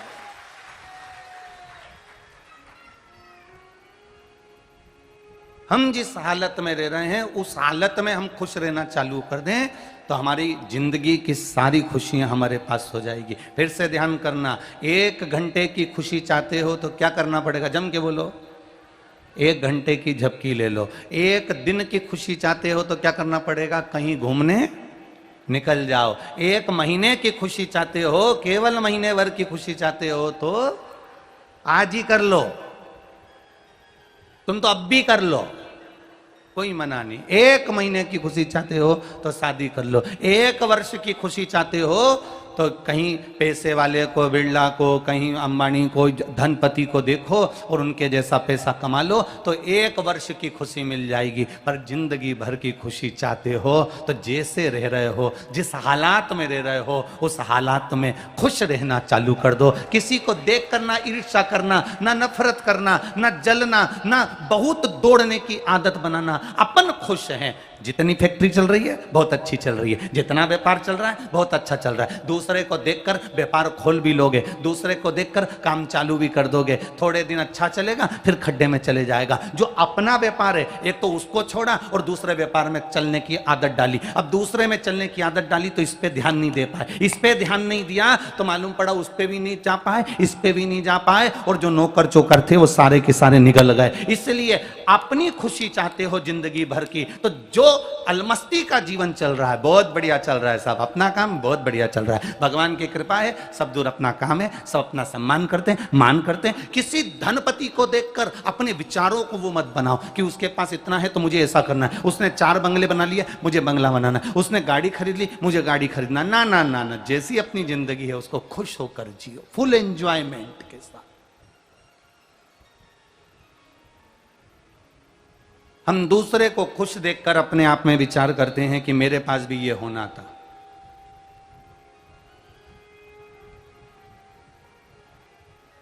दोनों रोते हैं, गरीब भी रोता है कि भोजन कैसे प्राप्त होगा, और अमीर भी रोता है कि भोजन कर लिया तो पचेगा कैसे। दोनों रो रहे हैं। गरीब भी रोता है कि भोजन कैसे प्राप्त होगा, खाऊंगा क्या, कैसे प्राप्त होगा, और अमीर भी रोता है कि भोजन अगर मैंने कर लिया, मान लो भोजन अगर मुझे प्राप्त हो भी गया तो मुझे इस भोजन को पचाना कैसे। हम अपनी जिंदगी को खुश होकर क्यों नहीं जी पाते? हम अपने जीवन को अच्छे से जी क्यों नहीं पा रहे? हम अपने जीवन को आनंद में क्यों नहीं जी पा रहे? हम अपने जीवन को खुश होकर क्यों नहीं जी पा रहे? भगवान विष्णु जी के पास में वैकुंठ था, भगवान ब्रह्मा जी के पास में ब्रह्मलोक था, भगवान इंद्र के पास में इंद्रलोक था। सब देवताओं के पास में सारे लोक विराजमान हैं। इंद्र जी के पास में इंद्रलोक है, भगवान विष्णु के पास में वैकुंठ लोक है, ब्रह्मा जी के पास में ब्रह्मलोक है। ब्रह्मलोक में बहुत सुख है, इंद्रलोक में बहुत सुख है, वैकुंठ लोक में बहुत सुख है। पार्वती जी ने महादेव जी से बार बार कहा, लक्ष्मी जी के यहाँ सोने का नगर है, सोने का वैकुंठ है, सोने का महल है, सोने के पर्णकोटे हैं, सोने के द्वार हैं।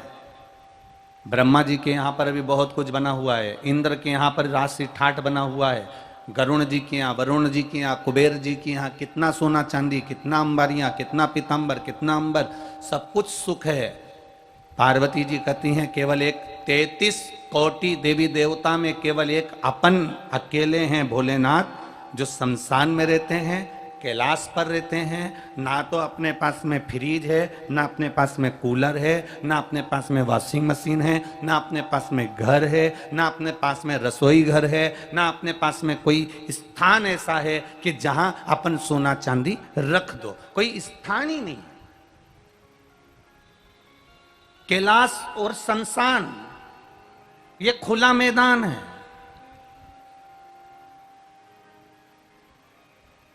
आज तक तुमने कभी सुना कि शमशान में चोरी हो गई? अरे बोलो तो जम के,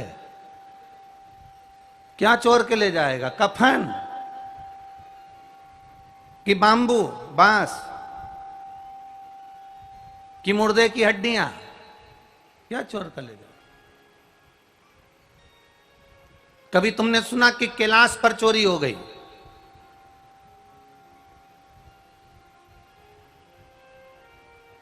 भगवान शिव जी से माता पार्वती जी कह रही हैं, माँ जगत जननी जगदम्बा माता पार्वती जी भोलेनाथ जी से कह रही हैं कि देखिए थोड़ा बहुत अपने को भी बनाकर रखना चाहिए, थोड़ा बैकुंठ जैसा सुख अपने पास भी होना चाहिए, थोड़ी राजसी ठाट सत्ता ठाट अपने पास भी होना चाहिए। भोलेनाथ जी ने कहा राजसी ठाट का राजसी सत्ता का क्या करेंगे अपन, क्या करना?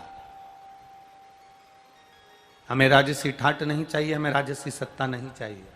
भोलेनाथ जी ने कहा मेरे पास जब मेरा भक्त आता है, सारी दुनिया की ठोकर जब वो खा लेता है, दुनिया के लोग उसको धक्का दे देते हैं, दुनिया के लोग उसको ताना दे देते हैं, दुनिया के लोग उसको गाली दे देते हैं, दुनिया के लोग उसको आड़ा टेढ़ा कर देते हैं, जब हर तरह से वो जब पूर्ण तरह से एकदम कुछ नहीं रहता, जब कहीं से काम नहीं बनता, पार्वती से शिव जी कह रहे हैं, तब पार्वती भक्त मेरे पास में आता है, मेरे पास में बैठता है, तब मैं उसको सब दे देता हूं जो वो दिल से मांगता है, मैं उसको खाली नहीं छोड़ता,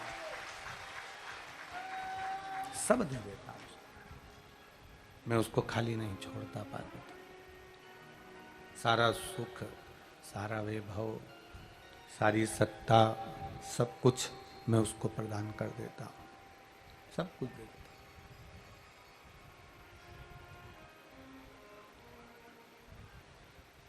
इतना अभिमान में मत भूल जाना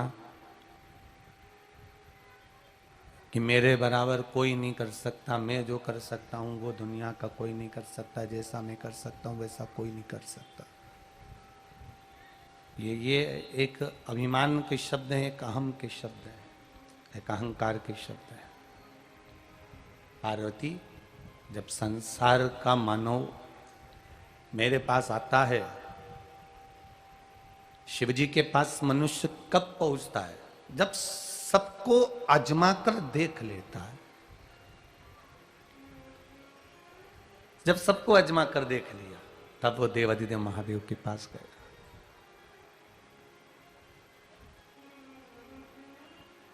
अरे देख लिया संसार हमने, देख लिया सब मतलब के यार हमने, देख लिया झूठा है संसार हमने, देख लिया झूठे नाते झूठे रिश्ते, झूठे नाते झूठे रिश्ते, झूठा है परिवार हमने, देख लिया। अरे देख लिया संसार हमने, देख लिया। सब जगह से जब धक्के पड़ जाएं, सब जगह से जब नकार दिया जाए, सब जगह से जब ठोकरें लगा दी जाए, सब जगह से जब बाहर फेंक दिया जाए, तब शिव की शरण में जाता है जीव, तब शंकर भगवान की शरण में पहुंचता है जी। आखिरी में कभी कभी देखना, आपके आसपास के क्षेत्र में, आपके रिश्तेदारों में, आपके परिवार कुटुंब रिश्तों में, आसपास के क्षेत्र में कभी आप देखिएगा, कभी अंदाजा लगाइएगा, कभी स्मरण करिएगा, कभी आपकी बुद्धि चित्त में आए तो आपने देखा होगा, घर में, परिवार में, पड़ोसी के यहाँ, रिश्तेदारों के यहाँ कोई फंक्शन है, बहुत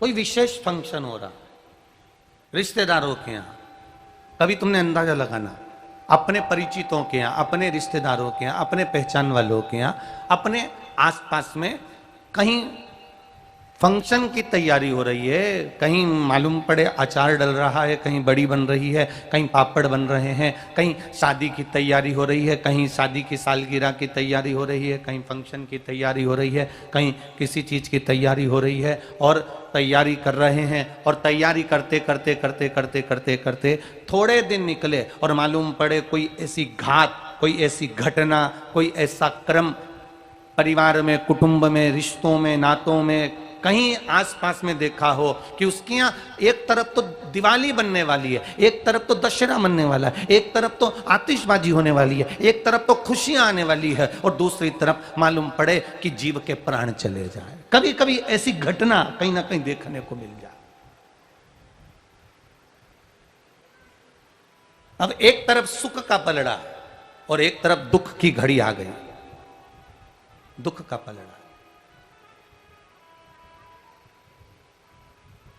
अब व्यक्ति टूट गया कि मैंने तो अच्छा करना चाहा था, इतना सारा सुख, घर में शादी की सालगिरह मनने वाली है, बच्चों का जन्मदिन मनने वाला है, जमीन ली है, फैक्ट्री ली है, जायदाद ली है, ये करा है, वो करा है, सारा सुख मेरे सामने खड़ा है, और मालूम पड़े दुख सम्मुख आ गया, किसी जीव के प्राण चले गए। ये सब करते करते अचानक तत्काल तुरंत कहीं अटैक आ गया, कहीं शुगर बढ़ गई, कहीं बीपी बढ़ गया, कहीं जा रहा था, कहीं आ रहा था, और प्राण चले जाए।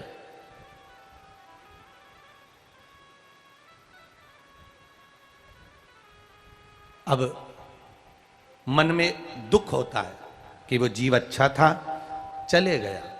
पर कोई पूछे, देव ऋषि नारद जी तप करे, प्रहलाद जी ने तप करा, ध्रुव जी ने तप करा, मीराबाई ने तप करा, कर्माबाई ने तप करा, स्वयं ध्रुव प्रहलाद जब तप कर रहे हैं, ध्रुव प्रहलाद जब तप साधना कर रहे हैं, तो तप साधना करते करते करते करते 4 वर्ष की अवस्था थी प्रहलाद जी की, 4 वर्ष की अवस्था थी ध्रुव जी की, 4 वर्ष की अवस्था थी मीराबाई की, 4 वर्ष की अवस्था थी कर्माबाई की, और मीराबाई को भगवान का दर्शन 4 साल की आयु में हो गया था। प्रहलाद जी को 4 वर्ष की अवस्था में भगवान का दर्शन हो गया था। ध्रुव जी महाराज को 4 वर्ष की अवस्था में दर्शन हो गया था।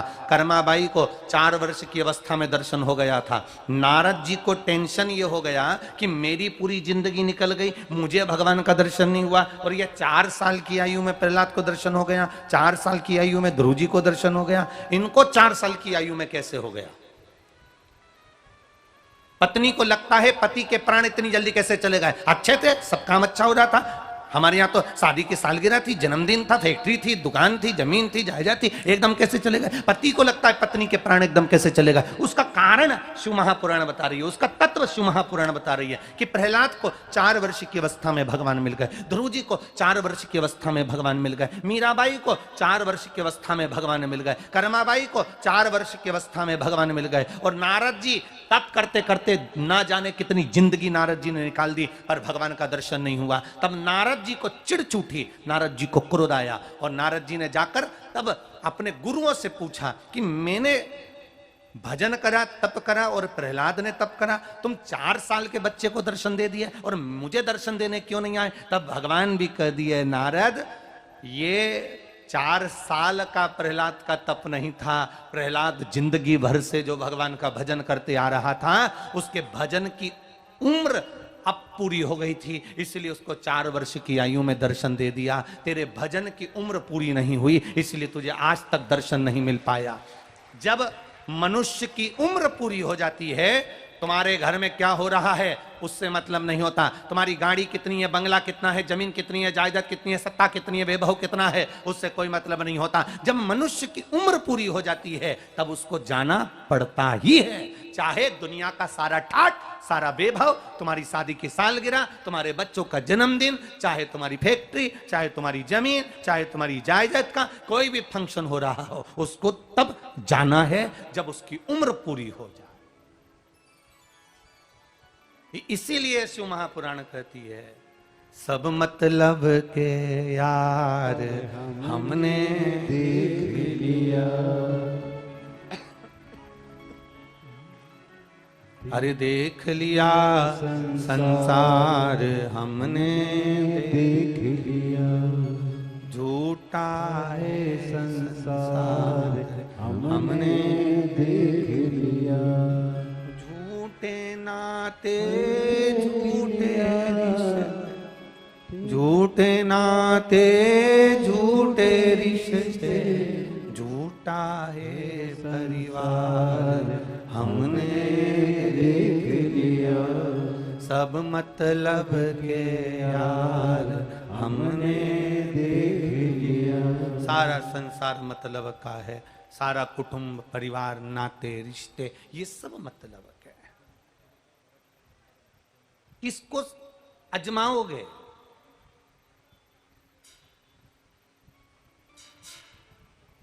ये इसीलिए केवल एक सार तत्व है कि कर ले हरि से प्यार, बस एक भगवान का भरोसा, एक भगवान का भजन, एक भगवान का स्मरण, एक भगवान का मंत्र जाप, एक कीर्तन, एक नाम जाप, ये सार। एक बच्ची ने यहीं की एक बेटी ने पत्र लिखा है वीरगंज की, मैं यहीं वीरगंज की बेटी हूं, मेरा नाम रीता झा है। कहीं बेटी है रीता शाह है कि झा, कहीं बेटी हो तो हाथ हिलाइएगा। मेरा नाम रीता शाह कि झा, आपने लिखा बेटा? दोनों हाथ हिला दो एक बार। मैं वीरगंज की बेटी हूं रीता शाह। गुरुदेव मैं क्या वर्णन करूं, हमारा पूरा परिवार शिव महापुराण की कथा टीवी के माध्यम से देखता था। हम बाबा से रोज प्रार्थना करते थे कि हमारे वीरगंज के आसपास में कहीं एक बार शिव महापुराण की कथा हो जाए। मैं खेतान परिवार को और उनके घर की सब माताओं को प्रणाम करती हूं कि उन्होंने वीरगंज में कथा कराकर हम सबका भाग्य खोल दिया। ये वीरगंज की बेटी, बहुत बहुत साधुवाद है बेटा आपको, बैठिए। श्री शिवाय नमस्तोभ्यम। एक तत्व आपके भीतर कि कहीं हमें भगवान की अविरल भक्ति प्राप्त करने का मौका तो मिला है, कहीं हमें भगवान की अविरल भक्ति पाने का मौका तो मिला है, प्राप्त तो हुआ है। आएगा समय, देखो जाना सबको है पर भगवत स्मरण कर कर जाना। भगवत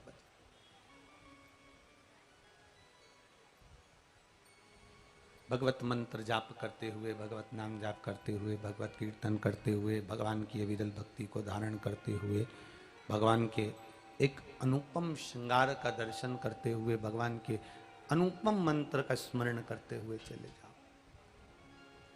अपनी जिंदगी को संवारना। एक दिन की खुशी चाहते हो तो बोलो जम के जल्दी से, एक घंटे की जम के बोलो जरा, झपकी ले लो। एक दिन की खुशी चाहते हो तो गाड़ी लेकर परिवार को लेकर घूमने चले जाओ। एक महीने की खुशी चाहते हो तो जम के जरा शादी कर लो। एक साल की खुशी चाहते हो तो बहुत सारी दौलत अपने पास में इकट्ठी कर लो। पर जिंदगी भर की अगर खुशी चाहते हो तो जिस हाल में रह रहे हो उसी हाल में अच्छे से रहना चालू कर दो। ये जिंदगी भर की खुशी है। कब किसका समय आखिरी हो जाए, कब किसको जाना पड़ जाए, रो रो कर जिंदगी निकालने से अच्छा है कि खुश होकर अपनी जिंदगी को निकालो। रो रो कर जिंदगी निकालने से अच्छा है खुश होकर अपनी जिंदगी निकालो। कब जाना पड़ जाए, कब प्राण छूट जाए, किसको मालूम है।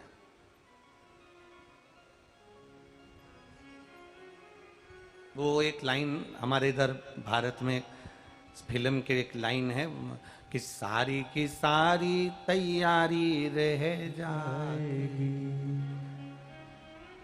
सब कुछ पड़ा रह जाता है, सब कुछ धरा रह जाता है, लॉकर में पैसा पड़ा रह जाता है, तिजोरी में रकम पड़ी रह जाती है, एक से बढ़कर एक साड़ियां सब धरी की धरी रह जाती है।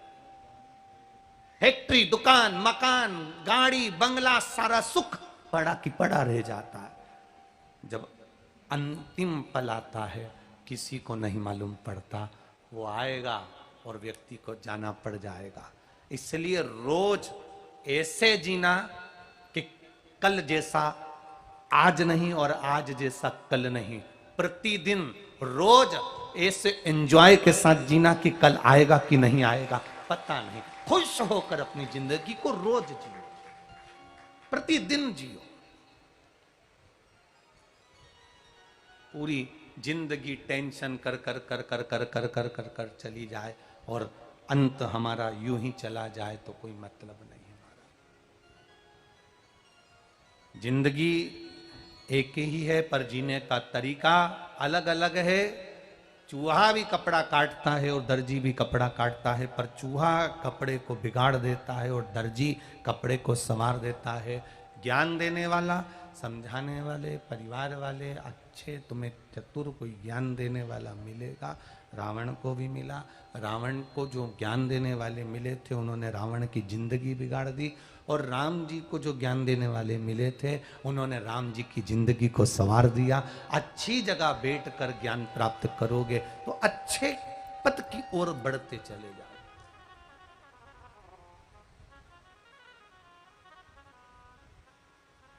कुछ अच्छा प्राप्त करिए। माता सती जिनका विवाह भगवान शिव जी के साथ में हो गया, अब माता सती को बाबा भोलेनाथ जी अच्छा ज्ञान दिलाने के लिए कुंभज ऋषि के यहां लेकर गए, अगस्त बाबा के यहां लेकर गए। रामचरितमानस में आता है कि भगवान देवाधिदेव महादेव माता सती को कुंभज बाबा के यहाँ शिव महापुराण की कथा, श्रीमद् भागवत कथा, राम कथा, जो भी कथा हो, अगस्त ऋषि के यहाँ भगवान देवाधिदेव महादेव माता सती को लेकर जा रहे हैं कुछ अच्छा ज्ञान प्राप्त करने के लिए, कुछ अच्छा प्राप्त करने के लिए। और सुन लो नेपाल देशवासियों, और जितने लोग आस्था चैनल पर कथा सुन रहे हैं, जितने लोग फेसबुक यूट्यूब पर कथा सुन रहे हैं, जितने मोबाइल पर कथा सुन रहे हो, और जितने वीरगंज की इस पावन धरा पर कथा सुन रहे हो जो खेतान परिवार द्वारा चल रही है, ध्यान लगाकर सुनना। अच्छा ज्ञान, अच्छी बात, अच्छी बुद्धि, चित्त में उतरने की बात अगर कहीं मिल रही हो तो वहां पहले दौड़कर जाकर उस ज्ञान को अर्जित करना, उस ज्ञान को प्राप्त करना।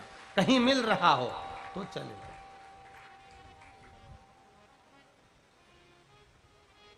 पर हमारी आदत बड़ी बुरी है,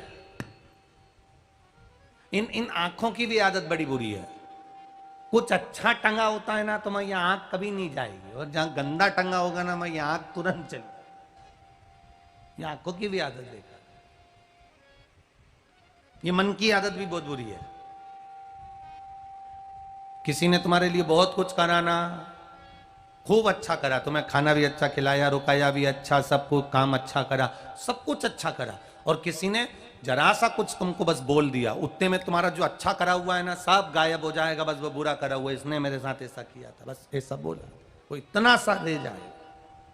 ये मन की आदत भी बुरी है, ये चित्त की आदत भी बुरी है, ये वृत्ति की आदत भी बुरी है।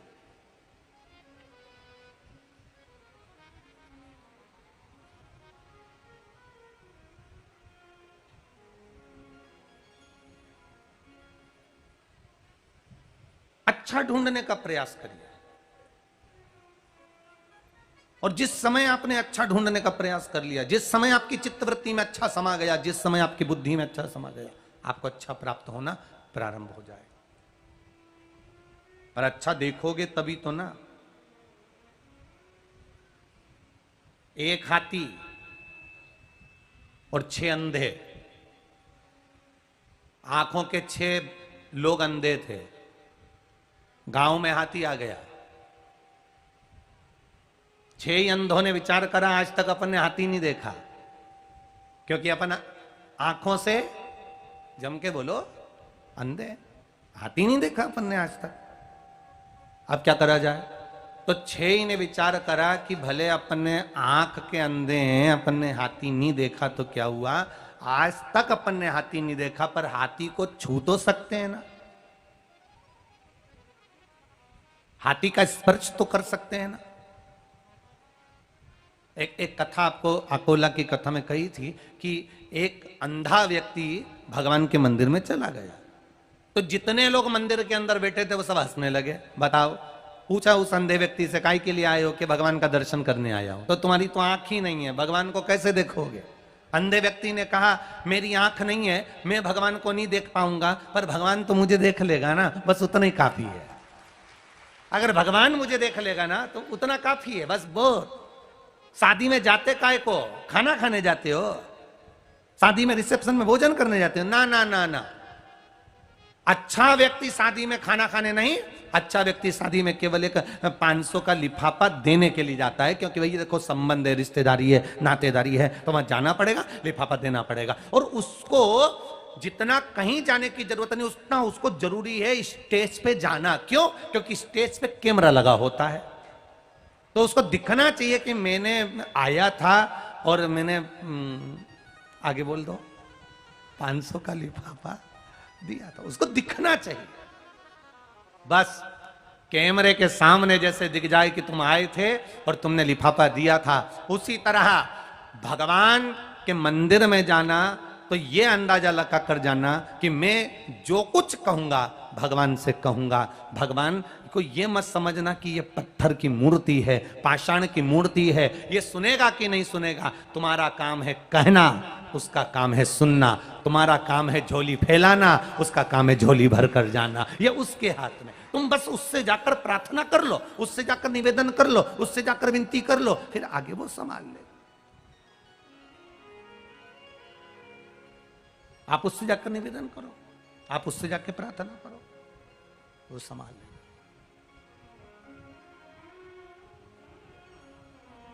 शिव कथा कर रही है, भगवान शंकर का संवाद कर रहा है, शिव महापुराण की कथा कर रही है।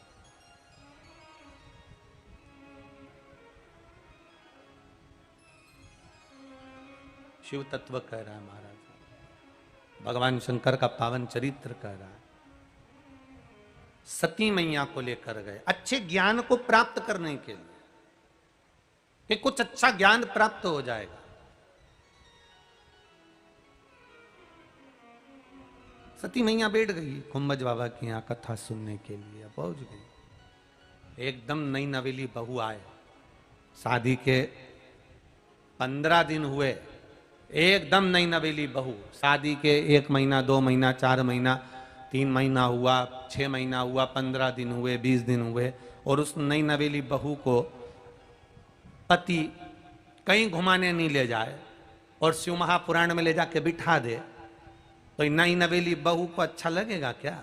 बताओ, मुझे कहाँ ले जाकर बिठाया? मैं तो सोची थी, मेरे से कह रहे थे तैयार हो जा, तो मैंने सोचा था होटल ले जाएंगे, पर मुझे क्या मालूम था कि ये कथा में ले जाएंगे। नई नवेली बहू, सती मैया का तो विवाह हुआ, 4 दिन हुए थे माता सती को विवाह करे हुए, और माता सती को भगवान शंकर जी ने ले जाकर कुंभज ऋषि के यहाँ बिठा दिया, अगस्त बाबा के यहाँ बिठा दिया, कथा सुनने के लिए बिठा दिया। अगस्त ऋषि के यहाँ जैसे माता सती शिव जी के साथ कथा सुनने के लिए बैठी और कथा चालू हुई, इतनी देर में कुंभज ऋषि ने सती जी को देखा, फिर शिव जी को देखा। शंकर भगवान समझ गए कि कुंभज ऋषि कुछ देख रहे हैं, समझ गए।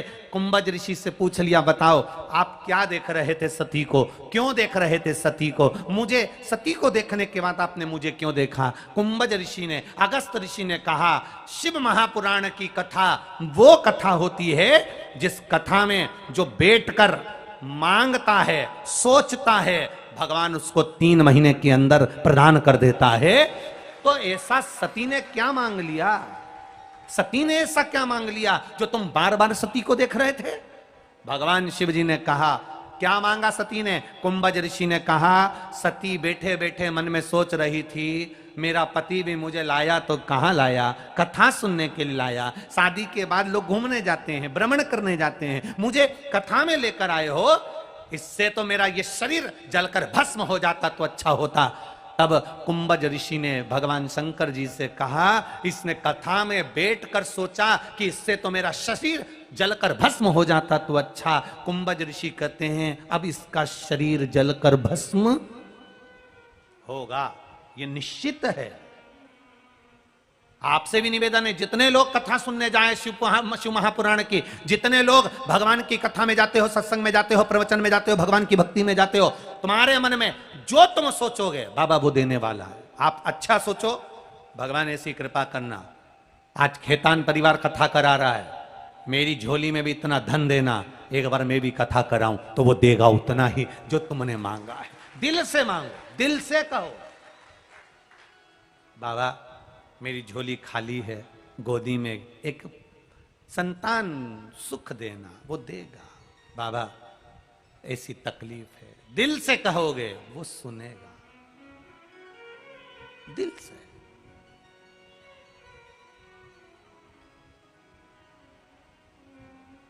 कई लोग कहते हैं क्या ये कथा में भगवान आते हैं? हम कहते हैं आने की बात करते हो, वो तो वहीं देते हैं। हेलीकॉप्टर का एच बना होता है तो हेलीकॉप्टर हेलीपैड पे उतर जाता है। जहां शिव महापुराण की कथा होती है, भोलेनाथ नंदी लेकर वहीं उतर जाते हैं। ये भी हेलीपैड से कम नहीं है भोलेनाथ जी का। ये शिव का हेलीपैड है, जहां मेरा शंभु, जहां मेरा त्रिकालदर्शी कैलाशी अविनाशी रुकता, मेरा भोलेनाथ।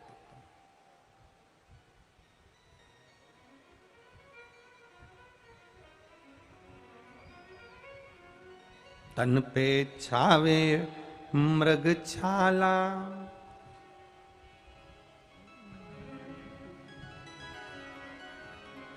भोले भस्मी रमाने वाला।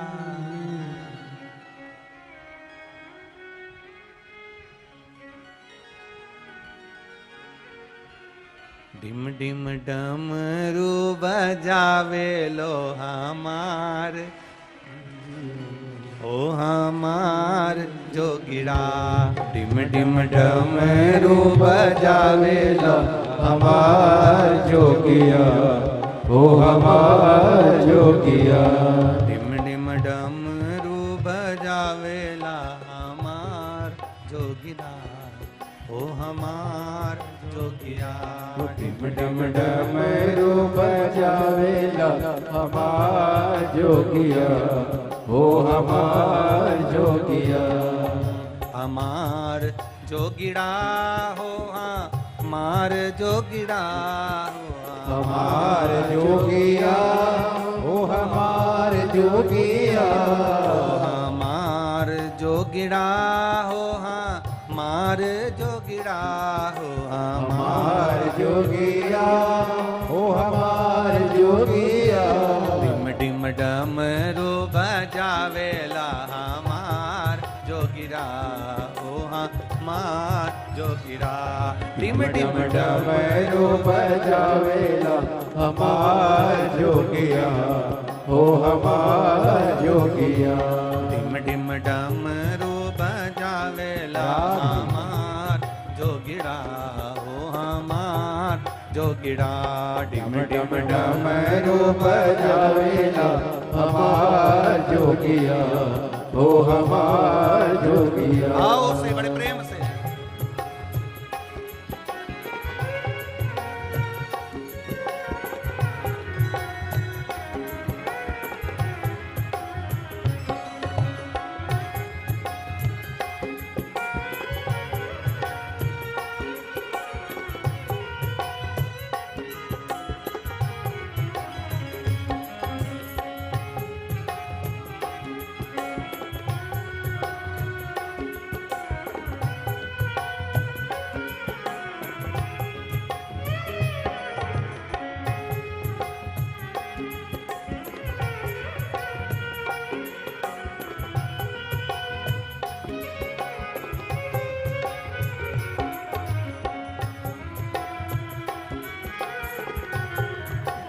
राधे।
बड़े भाव से, बड़े आनंद के साथ।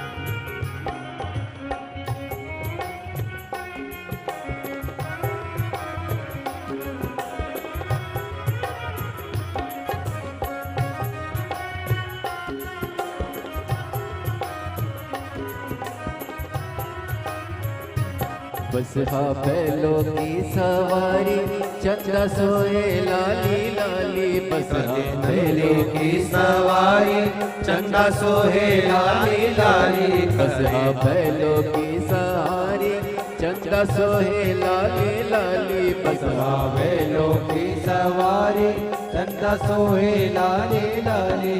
धार गंगा की बहावेला हमार जोगिया, हो हमार जोगिया। धार गंगा की बहावेला हमार जोगिया, हो हमार जोगिया।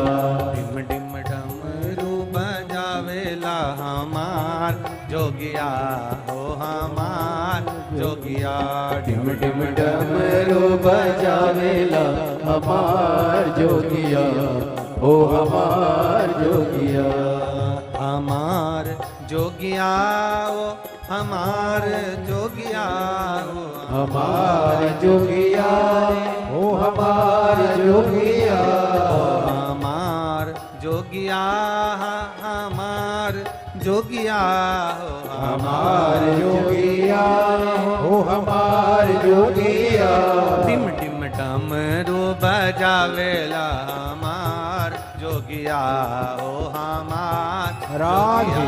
टिम टिम डमरू बजावेला हमार जोगिया, हो हमार जोगिया। हो।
राधे।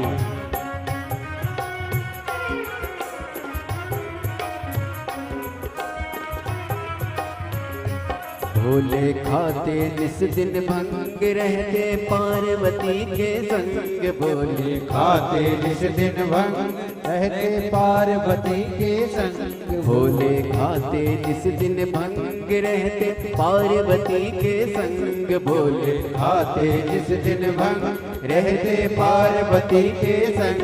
अंग बस मेरा मावेला हमार जोगिया, हो हमार जोगिया।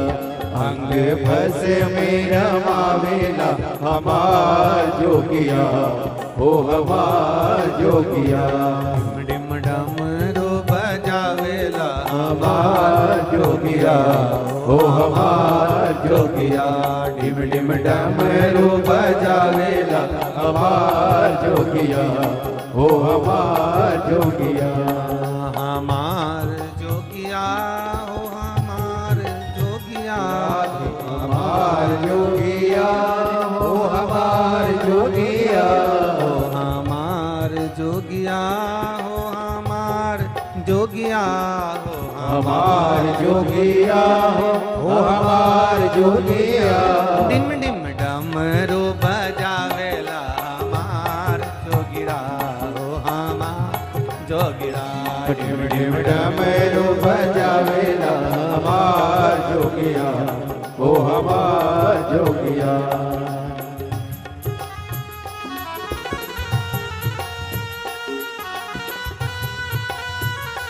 शंभो राधे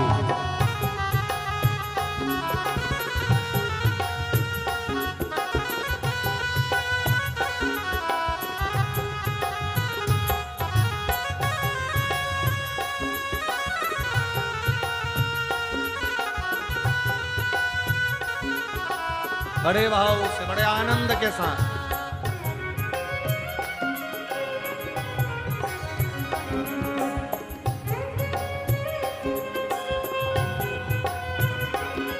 राधे हरि बोल जय हो।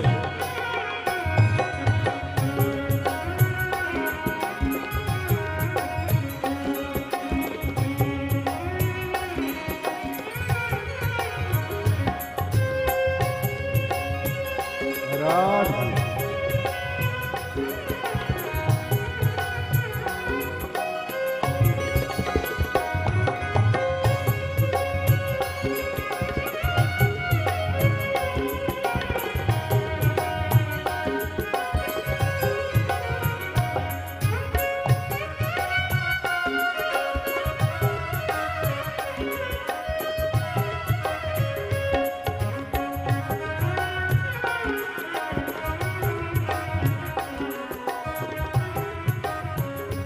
बस बैलों की सवारी चंदा सोहे लाली लाली। बस बैलों की सवारी चंदा सोहे लाली लाली। बस बैलों की सवारी चंदा सोहे लाली लाली। बस बैलों की सवारी चंदा सोहे लाली लाली। धार गंगा के महावेला हमार जोगिया ओ हमार जोगिया। धार गंगा की बहावेला हमार जोगिया हो हमार जोगिया। डिम डिम डमरू बजावेला हमार जोगिया हो हमार जोगिया। डिम डिम डमरू बजावेला हमार जोगिया हो हमार जोगिया।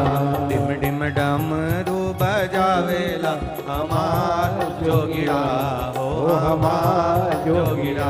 डिम डिम डमरू बजावेला हमार जोगिया हो हमार जोगिया।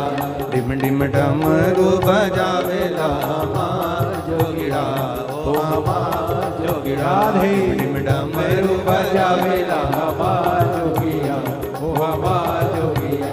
ओ हमार जोगिया हमार जोगिया हो हमार जोगिया। हर हर महादेव।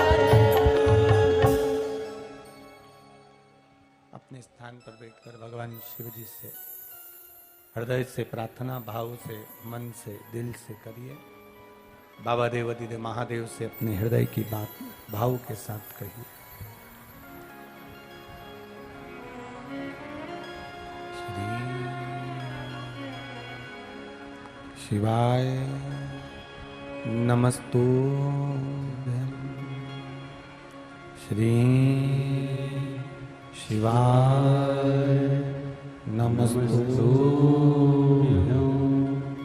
श्री शिवाय नमस्तुभ्यं।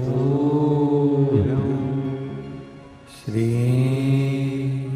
शिवाय नमस्तुभ्यं। श्री शिवाय नमस्तुभ्यं। श्री शिवाय नमस्तुभ्यं। भोला सब दुख का ओ भोला सब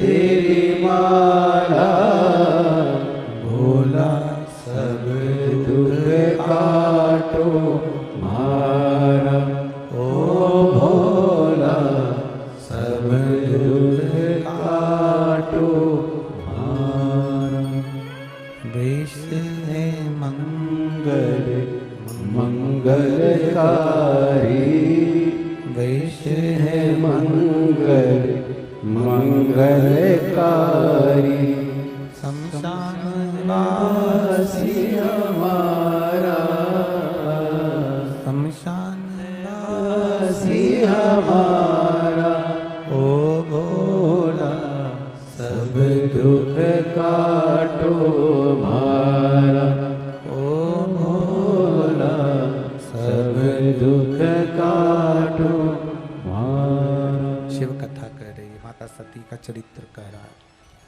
माता सती भगवान शिव के साथ में कुंभज बाबा के आश्रम में पहुंच गई। जो मन में सोचा वो मिला सती। सती मैया ने विचार करा था कि शरीर जलकर भस्म हो जाएगा, और सती माता का शरीर जलकर भस्म हुआ। शिव जी ने सोचा था कि मुझे राम जी का दर्शन हो जाए, तो शिव जी को राम जी का दर्शन हुआ। आप क्या सोच रहे हो ये आपके ऊपर। एक हाथी 6 अंधे,